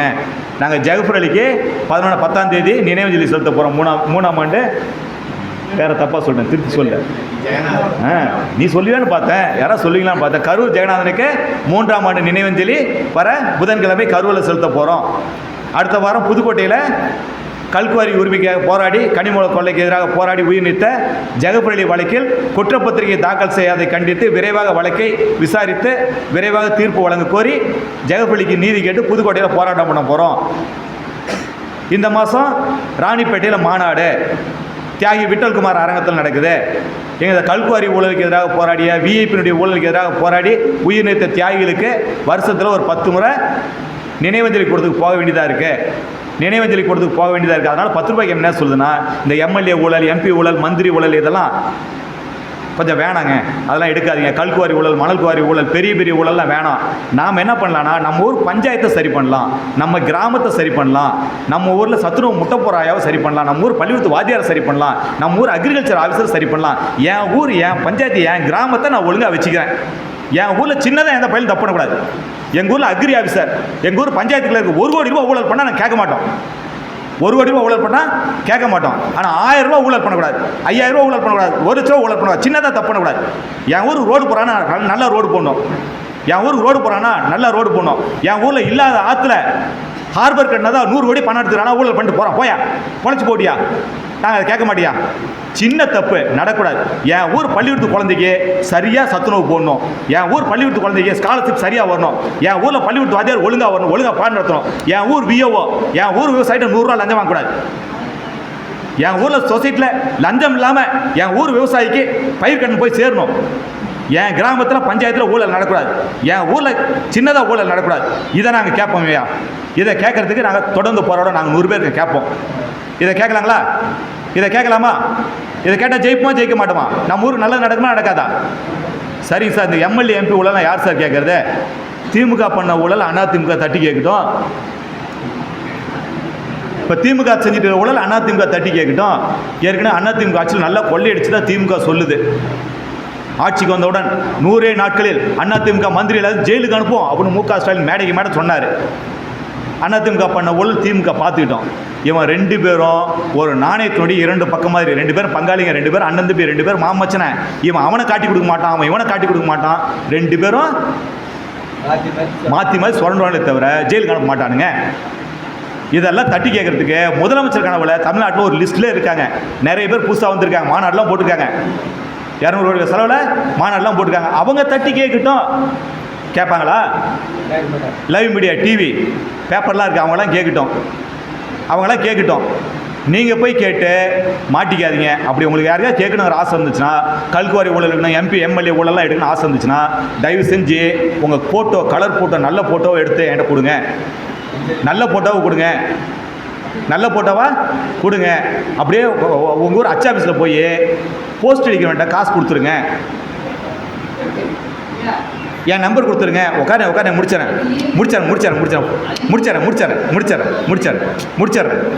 முடிச்சிட்றேன். நான் மானே தானே பேசிக்கிட்டேன். இருண்ணே இல்லைண்ணே, உட்காருண்ணே. அந்த ஆசை இருக்கவங்களாம் செய்யுங்க. ஃபோட்டோ கொடுத்துட்டு லைவ் ஓடிட்டுருக்கு, ரெக்கார்டிங் இருக்குது, தைரியமாக சொல்லிட்டு இருக்கிறோம், உண்மையை சொல்லிட்டு இருக்கிறோம். ஃபோட்டோ கொடுத்துட்டு போஸ்ட் அடிக்கிறது காசு கொடுத்துட்டு தைரியமாக இறங்கி பட்டாசு கலப்புங்க. நீ செத்து போனீங்கன்னா 100 நாள் கழிச்சு வரேன். செத்து போனீங்கன்னா 100 நாள் கழிச்சு வரேன். உன்னுடைய மரணத்திற்கு, தியாகத்திற்கு நீதி கிடைக்கும் வரை 10 ரூபாய்க்கும் போராடும், தொடர்ந்து போராடும். யார் யாருக்கெல்லாம் ஆசை இருக்கோ போயிட்டு வாங்கப்பா. நாங்கள் கூட வரமாட்டோம். நாங்கள் கூட வரமாட்டோம். எங்களுக்கு பொண்டாட்டிக்குள்ளே இருக்குது, குடும்பம் இருக்குது, இவ்வளோ பெரிய குடும்பம் எங்களுக்கு இருக்கு, இவ்வளோ பெரிய குடும்பம் எனக்கு இருக்கு, இவ்வளோ பெரிய குடும்பம் எனக்கு இருக்கு. இந்த குடும்பத்தில் ஒருத்தர் கூட ரத்தம் சிந்தக்கூடாது. இந்த குடும்பத்தில் 10 ரூபாய்க்கு குடும்பத்தை இங்கே உட்காந்து ஒவ்வொருத்தரும் என்னுடைய அண்ணன், தம்பி, என்னுடைய மாமச்சனை, என் அக்கா, சகோதரி, என்னுடைய உறவுகள். இந்த உறவுகள் யாரும் ஒரு துளி ரத்தம் சிந்தக்கூடாது. உயிரை கொடுத்து போராட மாட்டோம், இறுதி வரை போராட மாட்டோம், வெற்றியை நோக்கி போராடுவோம், வெற்றி பெறும் வரை போராடுவோம். அதான் சொன்னேன், 10 ரூபாய்க்கு பொறுப்பாளர் எனக்கு பொறுப்பு என்ன, பொறுப்பேற்றிட்டீங்க. முதல்ல என்ன செய்யணும், பொண்டாட்டி பிள்ளை பார்க்கணும், குடும்பத்தை பார்க்கணும். 10 ரூபாய்க்கு பொறுப்பாளர் முதல்ல என்ன செய்யணும், பொண்டாட்டி பிள்ளை பார்க்கணும், குடும்பத்தை பார்க்கணும், பொழப்ப பார்க்கணும். ஓய்வு நேரத்தில் பொது வேலை செய்யணும். அந்த பொது வேலையை தனியாக செய்யக்கூடாது, 4 பேர்த்தோடு சேர்ந்து பண்ணணும். பக்கத்தூர் பிரச்சனை நாம் கையில் எடுக்கணும், நம்ம ஊர் பிரச்சனை பக்கத்தூர் உள்ள 4 நண்பர்களை வச்சு சேர்ந்து கையில் எடுக்கணும். தொடர்ந்து வெற்றி நோக்கி போராடணும், முயற்சி பண்ணணும், ஜெயிப்போம், ஜெயித்துக்கிட்டே இருப்போம். நல்லா கற்றுக்குறோம், ஊழல் ஒழிப்பு நல்லா கற்றுக்குறோம். முதல்ல சைக்கிள் ஓட்ட கற்றுக்குறோம், டிவி சுட்டி ஓட்ட கற்றுக்குறோம். அடுத்து ஒரு பைக் ஓட்ட கற்றுக்குறோம். அடுத்து ஒரு குட்டி யானையை வாங்கி குட்டி யானை ஓட்ட கற்றுக்குறோம். அடுத்து ஒரு லாரி ஓட்ட கற்றுக்குறோம். 10 டன் வெயிட்டு லாரியில் எடுத்துகிட்டு போகிறது ஈஸியாக, தலையில் தூக்கிட்டு போகிறது ஈஸியாக? 10 டன் வெயிட்டு தலையில் வச்சு தூக்கிட்டு போகிறது ஈஸியாக, லாரியில் வச்சு தூக்கிட்டு போகிறது ஈஸியாக? லாரி ஓட்ட கற்றுக்குவோம், ஒரு டிரைவரை போடுவோம், லாரி வாங்குவோம், தூக்கிட்டு போவோம். இப்போ நம்மகிட்ட வெறுங்கை தான் இருக்குது. இப்போ 10 டன் வெயிட்டை நம்ம தலையில் தூக்கினா என்ன ஆகும்? சட்னி ஆகிடுவோம், நசுங்கிடுவோம். இப்போ என்ன செய்யலாம், இந்த 10 டன் வெயிட் 5 கிலோவா பிரித்து ஆளுக்கு 5 கிலோ தூக்கும். வெயிட்டை தூக்க முடியுமா, முடியாதா? வெற்றி பெறுவோம். வெற்றி பெற்ற பிறகு எதிரிகளுக்கு பயம் வரும், எதிரிகளுக்கு பயம் வரும். காலையில் நிகழ்ச்சி ஆரம்பிக்கல சொன்னேன், காலையில் நிகழ்ச்சி ஆரம்பிக்கல சொன்னேன். யாருடைய கதையை சொன்னேன்? மனு கொடுக்க போனார், உதவு விழுந்துச்சு, கண் பார்வை இழந்து இன்றைக்கி ராணிப்பேட்டை மருத்துவமனையில், வேலூர் மருத்துவமனையில் சமூக ஆர்வலர் வெங்கடபதி, விவசாயி வெங்கடபதி, பெரியவர் வெங்கடபதி மருத்துவமனையில் இருக்காருன்னு சொன்னேன். என்னங்க அந்த பயம்? மனு கொடுக்க போனால் மனு கொடுத்த எனக்கு ஏதாவது மிரட்டல் வருமா அப்படின்னு உங்களுக்கு யாராவது தயக்கம் இருக்கா? நாங்கள் தெளிவாக சொல்கிறோம், 10 ரூபாய்க்கு தலைவர் யார்? 10 ரூபாய்க்கு தலைவர் யாருங்க? நான் பொதுச் செயலாளர் தலைவர் யாருங்க? பொருளாளர் யாருங்க? தெரிஞ்சவங்க சொல்லாதீங்க, புதிய தோழமை இருக்குது. பொருளாளர்னு ஒரு பதவி இந்த இயக்கத்தில் இல்லை. 10 ரூபாய் இயக்கம் பொருளுக்கு பணத்துக்கு முக்கியத்துவம் கொடுப்பது இல்லைன்னு முடிவு எடுத்துருச்சு. அதனால் இங்கே பொருளாளர்னு ஒரு பதவியே இல்லை. தலைவர், நான் யாரையும் தலைவனாக ஏற்றுக்க மாட்டேன். 10 ரூபாய்க்குடைய உறுப்பினர்கள், 10 ரூபாய்க்குடைய பொறுப்பாளர்கள் யாரையும் தலைவராக ஏற்றுக்க மாட்டோம். என் ஊருக்கு நான் தலைவன், எனக்கு நான் தலைவன். என் ஊருக்கு நான் தலைவன், எனக்கு நான் தலைவன். நான் மட்டும்தான் எனக்கு தலைவன், எனக்கு மேலே எந்த தலைவன் கிடையாது. ஆனால் எனக்கு சமமான நூற்றுக்கணக்கான தலைவர்கள் என்னோடு இருக்கின்றார்கள். நாங்கள் தலைவரெல்லாம் என் களத்தில் இறங்குறோம், ஜெயிப்போம் ஐயா அப்படின்னு போராடுவோம். உங்கள் ஊர் பிரச்சனை நீங்கள் கையில் எடுக்கிறீங்க, உங்கள் ஊர் பிரச்சனை நீங்கள் கையில் எடுக்கிறீங்க, நீங்கள் போராடுறீங்க, நீங்கள் முடிவெடுக்கிறீங்க. உங்களை யாராவது விலை கொடுத்து வாங்க முடியுமா? உங்களை யாராவது விலை கொடுத்து வாங்க முடியுமா? விலை கொடுத்து வாங்க முடியுமா? விலை இருக்கா? முடியவே முடியாது. உங்களுக்கு மேலே ஒரு தலைவன் இருக்கான், அந்த தலைவனை விலை கொடுத்து வாங்க முடியுமா இல்லையா? முடியும், நிச்சயமாக முடியும். எல்லா தலைவனுக்கும் விலை இருக்குது. நாம் ஒன்றும் காமராசர் காலத்தில் பிறக்கலை. நாம் பிறந்திருக்குது டிடிவி தினகரன் காலத்தில் 20 ரூபா நோட்டை கொடுத்து 2000 வாங்கிட்டு போனேன். மோசமான காலகட்டத்தில் இங்கே போய்ட்டு இனிமேல் இது அதிகரிக்கும். நீங்கள் இனிமேல் தலைவர்களை போய் நல்ல தலைவர்கள்லாம் கேட்டுறாதீங்க. ஒரு பஞ்சாயத்து வார்டு மெம்பருக்கு ஜெயிக்கணும்னா 5 லட்ச ரூபா தேவைப்படுது. காசு இல்லாமல் இனிமேல் பஞ்சாயத்து வார்டு மெம்பர் ஜெயிக்க முடியாது, தலைவர் ஜெயிக்க முடியாது. ஒரு எம்எல்ஏ எம்பியில் இனிமேல் பணம் இல்லாமல் நினச்சி பார்க்க முடியாது. ஒரு மாநாடு நடத்தணும், புதுசாக வந்த கட்சிக்கு 200 கோடி தேவைப்படுது. நாம் மாநாடு நடத்துகிறோம் 1 லட்ச ரூபாயில். ராணிப்பேட்டையில் ஆர்டிஐ பிறந்தநாள் மாநாடு அடுத்த மாதம் 10ஆம் தேதி. 12ஆம் தேதி நான் மாற்றி சொல்லணும், நீங்கள் சரியாக சொல்லிங்களான்னு பார்த்தேன். அடுத்த மாதம் 12ஆம் தேதி ஆர்டிஐ பிறந்தநாள் மாநாடு. ரொம்ப எளிமையாக, கஞ்சத்தனமாக, சிக்கனமாக மாநாடு நடத்துவோம். அரசியல் கட்சியில் அப்படி நடத்த முடியுமா? அவனுக்கு மாநாடு நடத்தணும் 200 கோடி தேவை. கட்சி நடத்தணும்னா பணம் தேவை. தேர்தல் நடத்தணும்னா கோடிக்கணக்கில் தேவை. உண்டியல் கொடுக்குற கம்யூனிஸ்ட் கட்சியால் கூட தோழமை கட்சியில் பணம் வாங்கி தான் தேர்தலை சந்திக்க வேண்டிய சூழல் இன்றைய தேசத்தில் இருக்குது. அவர்களை குறை சொல்கிறதுக்கு இங்கே இல்லை. கார்ப்பரேட் தேர்தல், இனிமேல் தேர்தல் பணம் இருந்தால்தான் சாத்தியம். அப்படிங்கக்குள்ள அரசியல் கட்சியில் போய், சாதி சங்கத்தில் போய், இனத்தில், மொழியில் போய் தலைவனை நீங்கள் தேடினீங்கன்னா பணம் அங்கே தேவைப்படுகின்றது. அவர்கள் பணத்தை நோக்கி போய் தான் ஆகணும். அங்கே போய் நீங்கள் நல்ல தலைவன், நேர்மையான தலைவன், ஊழலற்ற தலைவன்லாம் எதிர்பார்த்தீங்கன்னா தோற்று போயிடுவீங்க, தோற்றுருவீங்க. நீங்கள் தலைவனாக மாறுங்க, அந்த தோல்வி உங்களுக்கு வராது. நீங்கள் தலைவனாக மாறினால் அந்த தோல்வி வராது, வரவே வராது, வாய்ப்பே இல்லை. சார் நாங்கள் தலைவனாக என்ன சார் வழி? ஒன்றும் பெரிய விஷயம் இல்லை. உங்கள் ஊரில் பொதுமக்கள் பிரச்சனைக்கு மனு போடுங்க, பொதுமக்கள் பிரச்சனைக்கு கோரிக்கை மனு கொடுங்க, ஒரு ஆர்டிஐ மனு போடுங்க. அடுத்த நாள் உங்களுக்கு மிரட்டல் வரும். அடி விழுவோம், நீங்கள் தலைவனாக மாறிடுவீங்க. என்னங்க உங்கள் ஊரில் லைட்டுக்கு வாமா, லைட் எரியல, சத்துணவு முட்டை போடுறாயா, முட்டை போடுறதுல ஊழல் பண்ணிடுச்சு, பள்ளிக்கூடத்து வாத்தியார் வரல, மாட்டு ஆஸ்பத்திரியில் மாட்டு டாக்டர் ஊசி போடுறதுக்கு வரல, ஆயாம்மா நர்சம்மா வரல டெலிவரி பார்க்குறதுக்கு, ஒரு புகார் கொடுத்து பாருங்கள். நீங்கள் வீட்டுக்கு கலெக்டர் ஆஃபீஸில் புகார் கொடுத்து வீட்டுக்கு போகாட்டி அடுத்த நாள் காலையில் முட்டை போடுற ஆயாம்மா வீட்டு வாசல்னு நம்மளே ஆயாம்மான்னு திட்டிடும். ஆயாம்மா மட்டும் திட்டாது, ஆயாம்மாட்ட போனோம் வந்தோம் வட்டச்சில சதுரச்சில எல்லா பையனும் மூட்டு வாசல்னு நம்மளே ஏலம் விட்டுருவோம், உங்களை திட்ட ஆரம்பிச்சிருவோம், நமக்கு விரட்டல் வரும், நம்மளே தலைவனாக மாற்றிடுவாங்க. நீங்கள் பெட்ஷன் போடுறது நீங்கள் வெளியே சொல்ல மாட்டீங்க, அவங்க ஊருக்கே சொல்லி உங்களை தலைவனாக காட்டிடுவாங்க. நீங்கள் பெறக்கூடிய ஒவ்வொரு வெற்றியும் உங்களை தலைவனாக மாற்றி காட்டும். நீங்கள் பெறக்கூடிய ஒவ்வொரு வெற்றியும் முத்தையா சரியா எத்தனை கேஸ் ஆச்சுவா மேலே? 12 கேஸு. இப்போ எத்தனை பேர் மேலே கேஸ் ஆகிட்டு இருக்கு? திரும்பிடுச்சு இல்லை? இப்போ அவங்க மேலே கேஸ் ஆகுது இல்லை? நீயே புகார் தராமல் கேஸ் போடுறாங்களே இல்லையா? எத்தனை பேர் மேலே கேஸ் போட்டாங்க? 15 பேர்த்து மேலே. 12 கேஸ் இவர் மேலே ஆச்சு. நியாயமாக நேர்மையாக போராடிட்டு இருக்காரு. இப்போ ஊழல்வாதிகள் மேலே சமூகவாதிகள் மேலே காவல்துறை தமிழக அரசாங்கம் வழக்கு போட்டிகிட்டு இருக்கு. அவ்வளோதான், தலைவன் ஆகிட்டார். முத்தையன் தலைவன் ஆகிட்டார். வாழ்த்து சொல்லலாம் முத்தையனுக்கு. எழுந்துருங்க, இப்போ எழுந்துருக்கலாம், எழுந்துருங்க. மகிழ்ச்சி. தலைவன் ஆகிறதுக்கு ஒரே வழி, பெட்ஷன் போடுங்க, ஆர்டி போடுங்க, நீங்கள் தலைவன் ஆயிடுவீங்க. சார் எங்களுக்கு உதவும் தான் யார் சார் வருவாங்க? நீங்களாம் வருவீங்களா? நீங்கள் பாட்டுக்கு மைக்கு பிடிச்சி வீரவசனமாக பேசுகிறீங்க, நாளைக்கு ஏதாவது பெட்ஷன் போட்டு ஆர்டி போட்டு எங்களுக்கு அடி விழுந்தா நீங்களாம் வருவீங்களா சார்? அதுதானே கேள்வி. சந்தேகம் இருக்குல்ல? சத்தியமாக சொல்ல வரமாட்டோம், வர முடியாதுண்ணே. உங்களை அடி விழுவுக்குள்ள சமூகத்தில் உங்களை அடிக்கிறாங்க, உடனடியாக உங்களை யார் விலைக்கு விட முடியும்? பக்கத்து வீட்டுக்காரங்க, பக்கத்தில் இருக்கவங்க இவங்க தான் விலைக்கு விட முடியும். 100க்கு ஃபோன் பண்ணால் போலீஸ் லேட்டாக வரும், 108க்கு ஃபோன் பண்ணால் ஆம்புலன்ஸ் வந்துடும். வருமா வராதா? எனக்கு ஃபோன் பண்ணால் நான் ஃபோன் எடுக்க மாட்டேன். பாருங்கள், காலையில் வந்தேன், இது வரைக்கும் ஏதாவது ஃபோன் எடுத்தனா? காலையில் 10 மணி நிகழ்ச்சி ஆரம்பத்தில் நுழைஞ்சேன், என்னுடைய 2 ஃபோன் நான் எடுத்தனா? ஒரு ஃபோனாக நான் பேசி பார்த்தீங்களா? நிகழ்ச்சி முடிய வரைக்கும் நான் பேச மாட்டேன். நிகழ்ச்சி முடிஞ்ச பிறகு நீங்கள் வந்தால் எல்லா ஃபோனையும் பேச போகிறேன். யாருக்கா பாதிப்பு ஏற்படுதுன்னா என்ன வருது? யாருக்கா பாதிப்பு எங்கேயாச்சும் ஏற்படுதுன்னா என்ன வருது? என்னங்க, அது வரதான் செய்யும், வந்துகிட்டே இருக்கும், கால் வந்துகிட்டே இருக்கும். நடைமுறையில் கேட்குற கேள்வி, ப்ராக்டிக்கலாக கேட்குறோம். எங்களுக்கு அடி விழுந்தா வருவீங்களா? வருவோம், லேட்டாக வருவோம். அடி விழுந்தா யார் வருவாங்கன்னா, உங்கள் பக்கத்தில் நண்பர்கள் வருவாங்க, உறவுகள் வருவாங்க, பக்கத்தில் சமூக ஆர்வலர்கள் வருவாங்க. நீங்கள் 4 பேர்த்தோட சேர்ந்து பழகுங்க, ஒரு இயக்கமாக இயங்குங்க, ஒரு டீமாக சேர்ந்து பண்ணுங்க. உங்களுக்காக 100 பேர் வந்து நிற்பாங்க.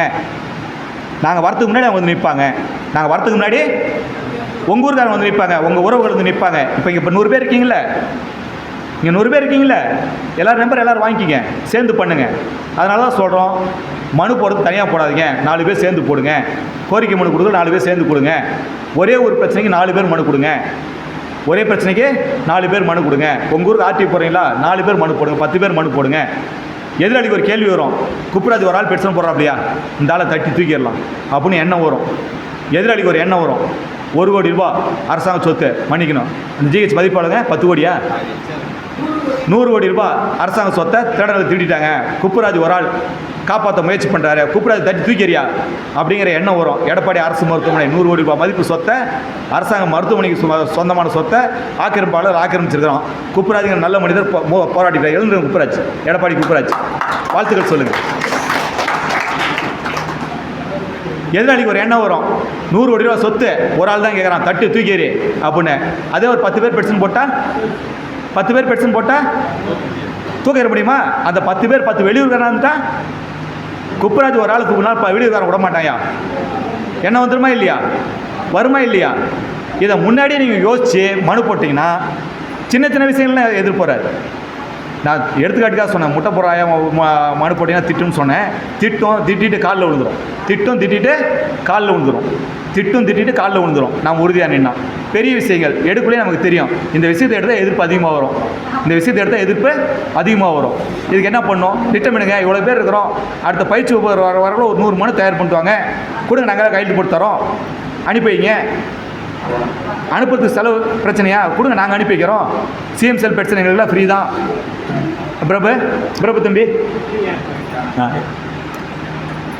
சிஎம் செல் பெட்ஷன் போட்டுருக்கோம்ல, எவ்வளோ செலவாகுது? சீனிவாசன் சிஎம்சிஎலுக்கு எவ்வளோ ஆகுது? மனு கொடுத்தா போட போகிறோம். வாட்ஸ்அப் குரூப்பில் போய் போட்டால் உங்களுக்கு 100 பேர் போட போகிறாங்க. சிஎம்சிஎலுக்கு ஆன்லைனில் பெட்ஷன் பார்த்து எவ்வளோ செலவாக போகுது? பேப்பரை கையில் கொடுத்தீங்கன்னா நாங்கள் அனுப்பி வைக்க போகிறோம். எவ்வளோ கொடுத்தாலும் அனுப்பி வைக்க போகிறோம். மோகன்ஜி வாங்க அப்படியே, வாங்க அப்படியே. இந்த மனிதர் போன வருஷம் ஆர்டி பெட்ஷன் போட்டார். போன வருஷத்தில் இந்த மனுஷன் ஆர்டியில் பெட்ஷன் போட்டார். எவ்வளோ பெட்ஷன் போட்டுப்பான்னு நினைக்கிறீங்க? இந்த மனுஷனால் எவ்வளோ பெட்ஷன் போட்டுக்க முடியும்? தெரிஞ்சவங்க சொல்லக்கூடாது. புதிய நபர்களுக்கு 2 கைகளும் இல்லாத, விபத்தில் 2 கைகளை இழந்த மாற்றுத்திறனாளி தோழர். 2 கை இருக்கிற நானும் மிஞ்சி போனால் 10 பெட்ஷன் போட்டிருப்பேன்.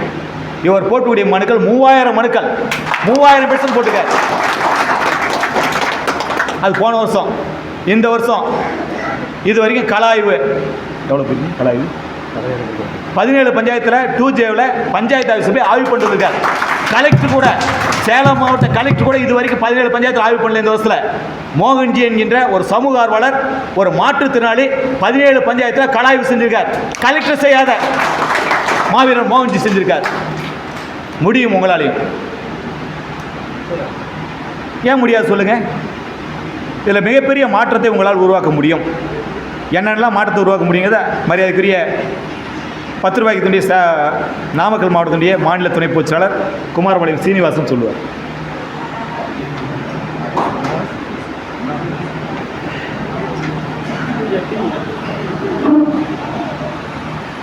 அனைவருக்கும் வணக்கம். நம்மளுக்கு எல்லாம் சுதந்திரம் கிடைச்சிருச்சுன்னு நினைக்கிறீங்க. வெள்ளைக்காரங்கிட்டேருந்து மட்டும்தான் நம்மளுக்கு சுதந்திரம் கிடைச்சிருக்குது.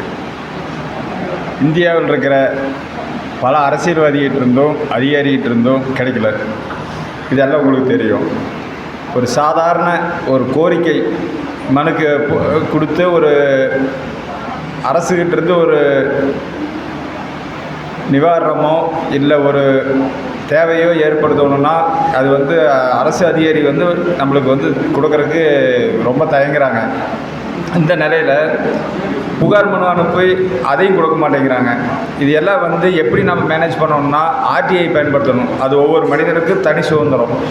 அதை பயன்படுத்தி நமக்கு வாழ்க்கைக்கு என்ன அடிப்படை தேவையோ அதை நம்ம நிவர்த்தி செஞ்சுக்கலாம். அதே மாதிரி ஆர்டிஐயில் நம்ம என்னென்ன கேட்குறோமோ அது நம்மளுக்கு தனிப்பட்ட முறையிலையும் கேட்டுக்கலாம், பொதுநலம் கேட்டுக்கலாம், நாட்டு நலம் சார்ந்த அனைத்து விஷயங்களையும் அதை கேட்டு தெரிஞ்சுக்கலாம். அதனால் ஆர்டிஐ சட்டத்தை முதல்ல என்னென்ன ஒவ்வொரு மனிதனுக்கு கிடைச்ச சுதந்திரம் அதை பயன்படுத்திக்கணும். இப்போது ஆர்டிஐ போடுறதுனா அது நீங்கள் கொஞ்சம் கற்றுக்கணும். ஆர்டிஐ கற்றுக்கிட்டிங்கன்னா நீங்கள் இந்தியாவில் தனிப்பட்ட முறையில் சுதந்திரம் பெற்றவராக அர்த்தமாயிரும். அதனால் ஆர்டிஐ முதல்ல கற்றுக்குங்க. பல பயிற்சி கூட்டங்களை 10 ரூபாய்க்கு சார்பாக நாங்கள் நடத்திட்டு இருக்கிறோம். அதெல்லாம் கலந்துக்கிட்டு ஆர்டிஐ பற்றி நீங்கள் யூடியூப்லேயோ இல்லை புத்தகம் வாங்கியோ இல்லை நேரில் பயிற்சியிலே கற்றுக்குங்க. அது உங்களுக்கு தனிப்பட்ட முறையில் சுதந்திரம் கிடைக்கும். அதுதான் என்னோட கருத்து. நன்றி, வணக்கம்.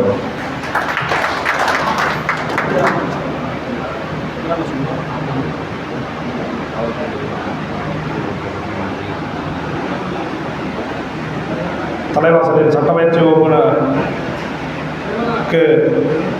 காவல்துறை பாதுகாப்பு வழங்கியதற்கும் சிபிசிஐடி ஒத்துழைப்பு வழங்கியதற்கும்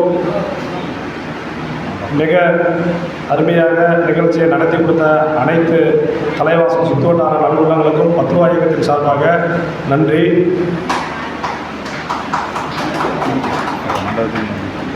அரிமா மண்டபத்திற்கு நமக்கு ஒத்துழைப்பு கொடுத்து மிக சிறிய அளவில் நமக்கு ஒத்துழைப்பு கொடுத்து செய்ததற்கு அரிமா மண்டபத்திற்கும் நன்றி.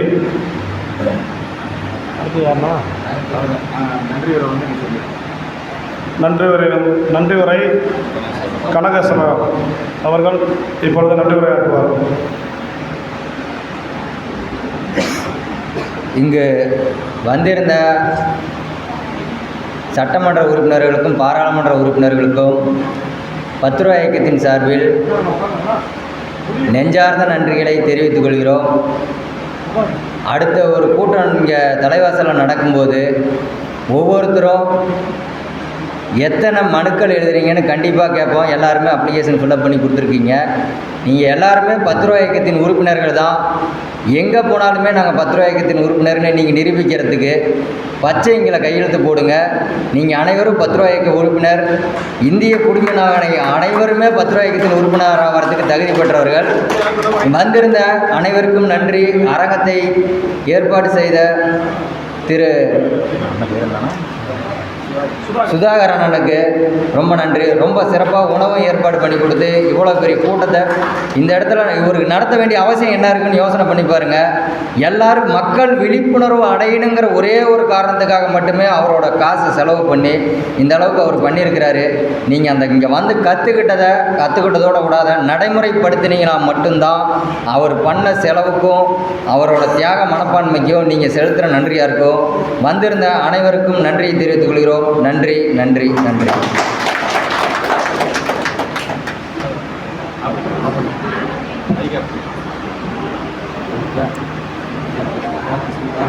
முடிச்சாச்சியா முடிச்சிட்டா. அருமை நண்பர்களே, எத்தனை மணிக்கு முடிக்கிறோம்? முடிச்சாச்சா? தேசிய கீதம் பாடிடலாமா? யார் பாடுறீங்க? தேசிய கீதம் யார் பாடுறீங்க? நன்றி. யார் சொன்னீங்க? ஓகே. இவர் கோகுலகிருஷ்ணன் பாராட்ட சொல்லியாச்சா? கோகுலகண்ணன் பாராட்ட சொல்லியாச்சு. மகிழ்ச்சி.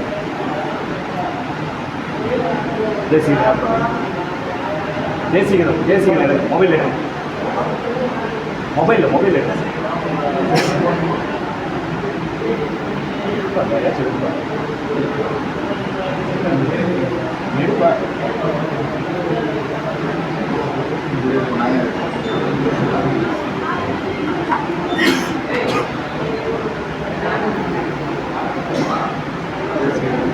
சந்தேகம் கேட்குறவங்க முடிஞ்ச பிறகு கேட்டுங்க. நிகழ்ச்சி முடிஞ்ச பிறகு பொறுமையாக சந்தேகம் கேட்குறவங்க கேட்டுங்க. நன்றி.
நன்றி.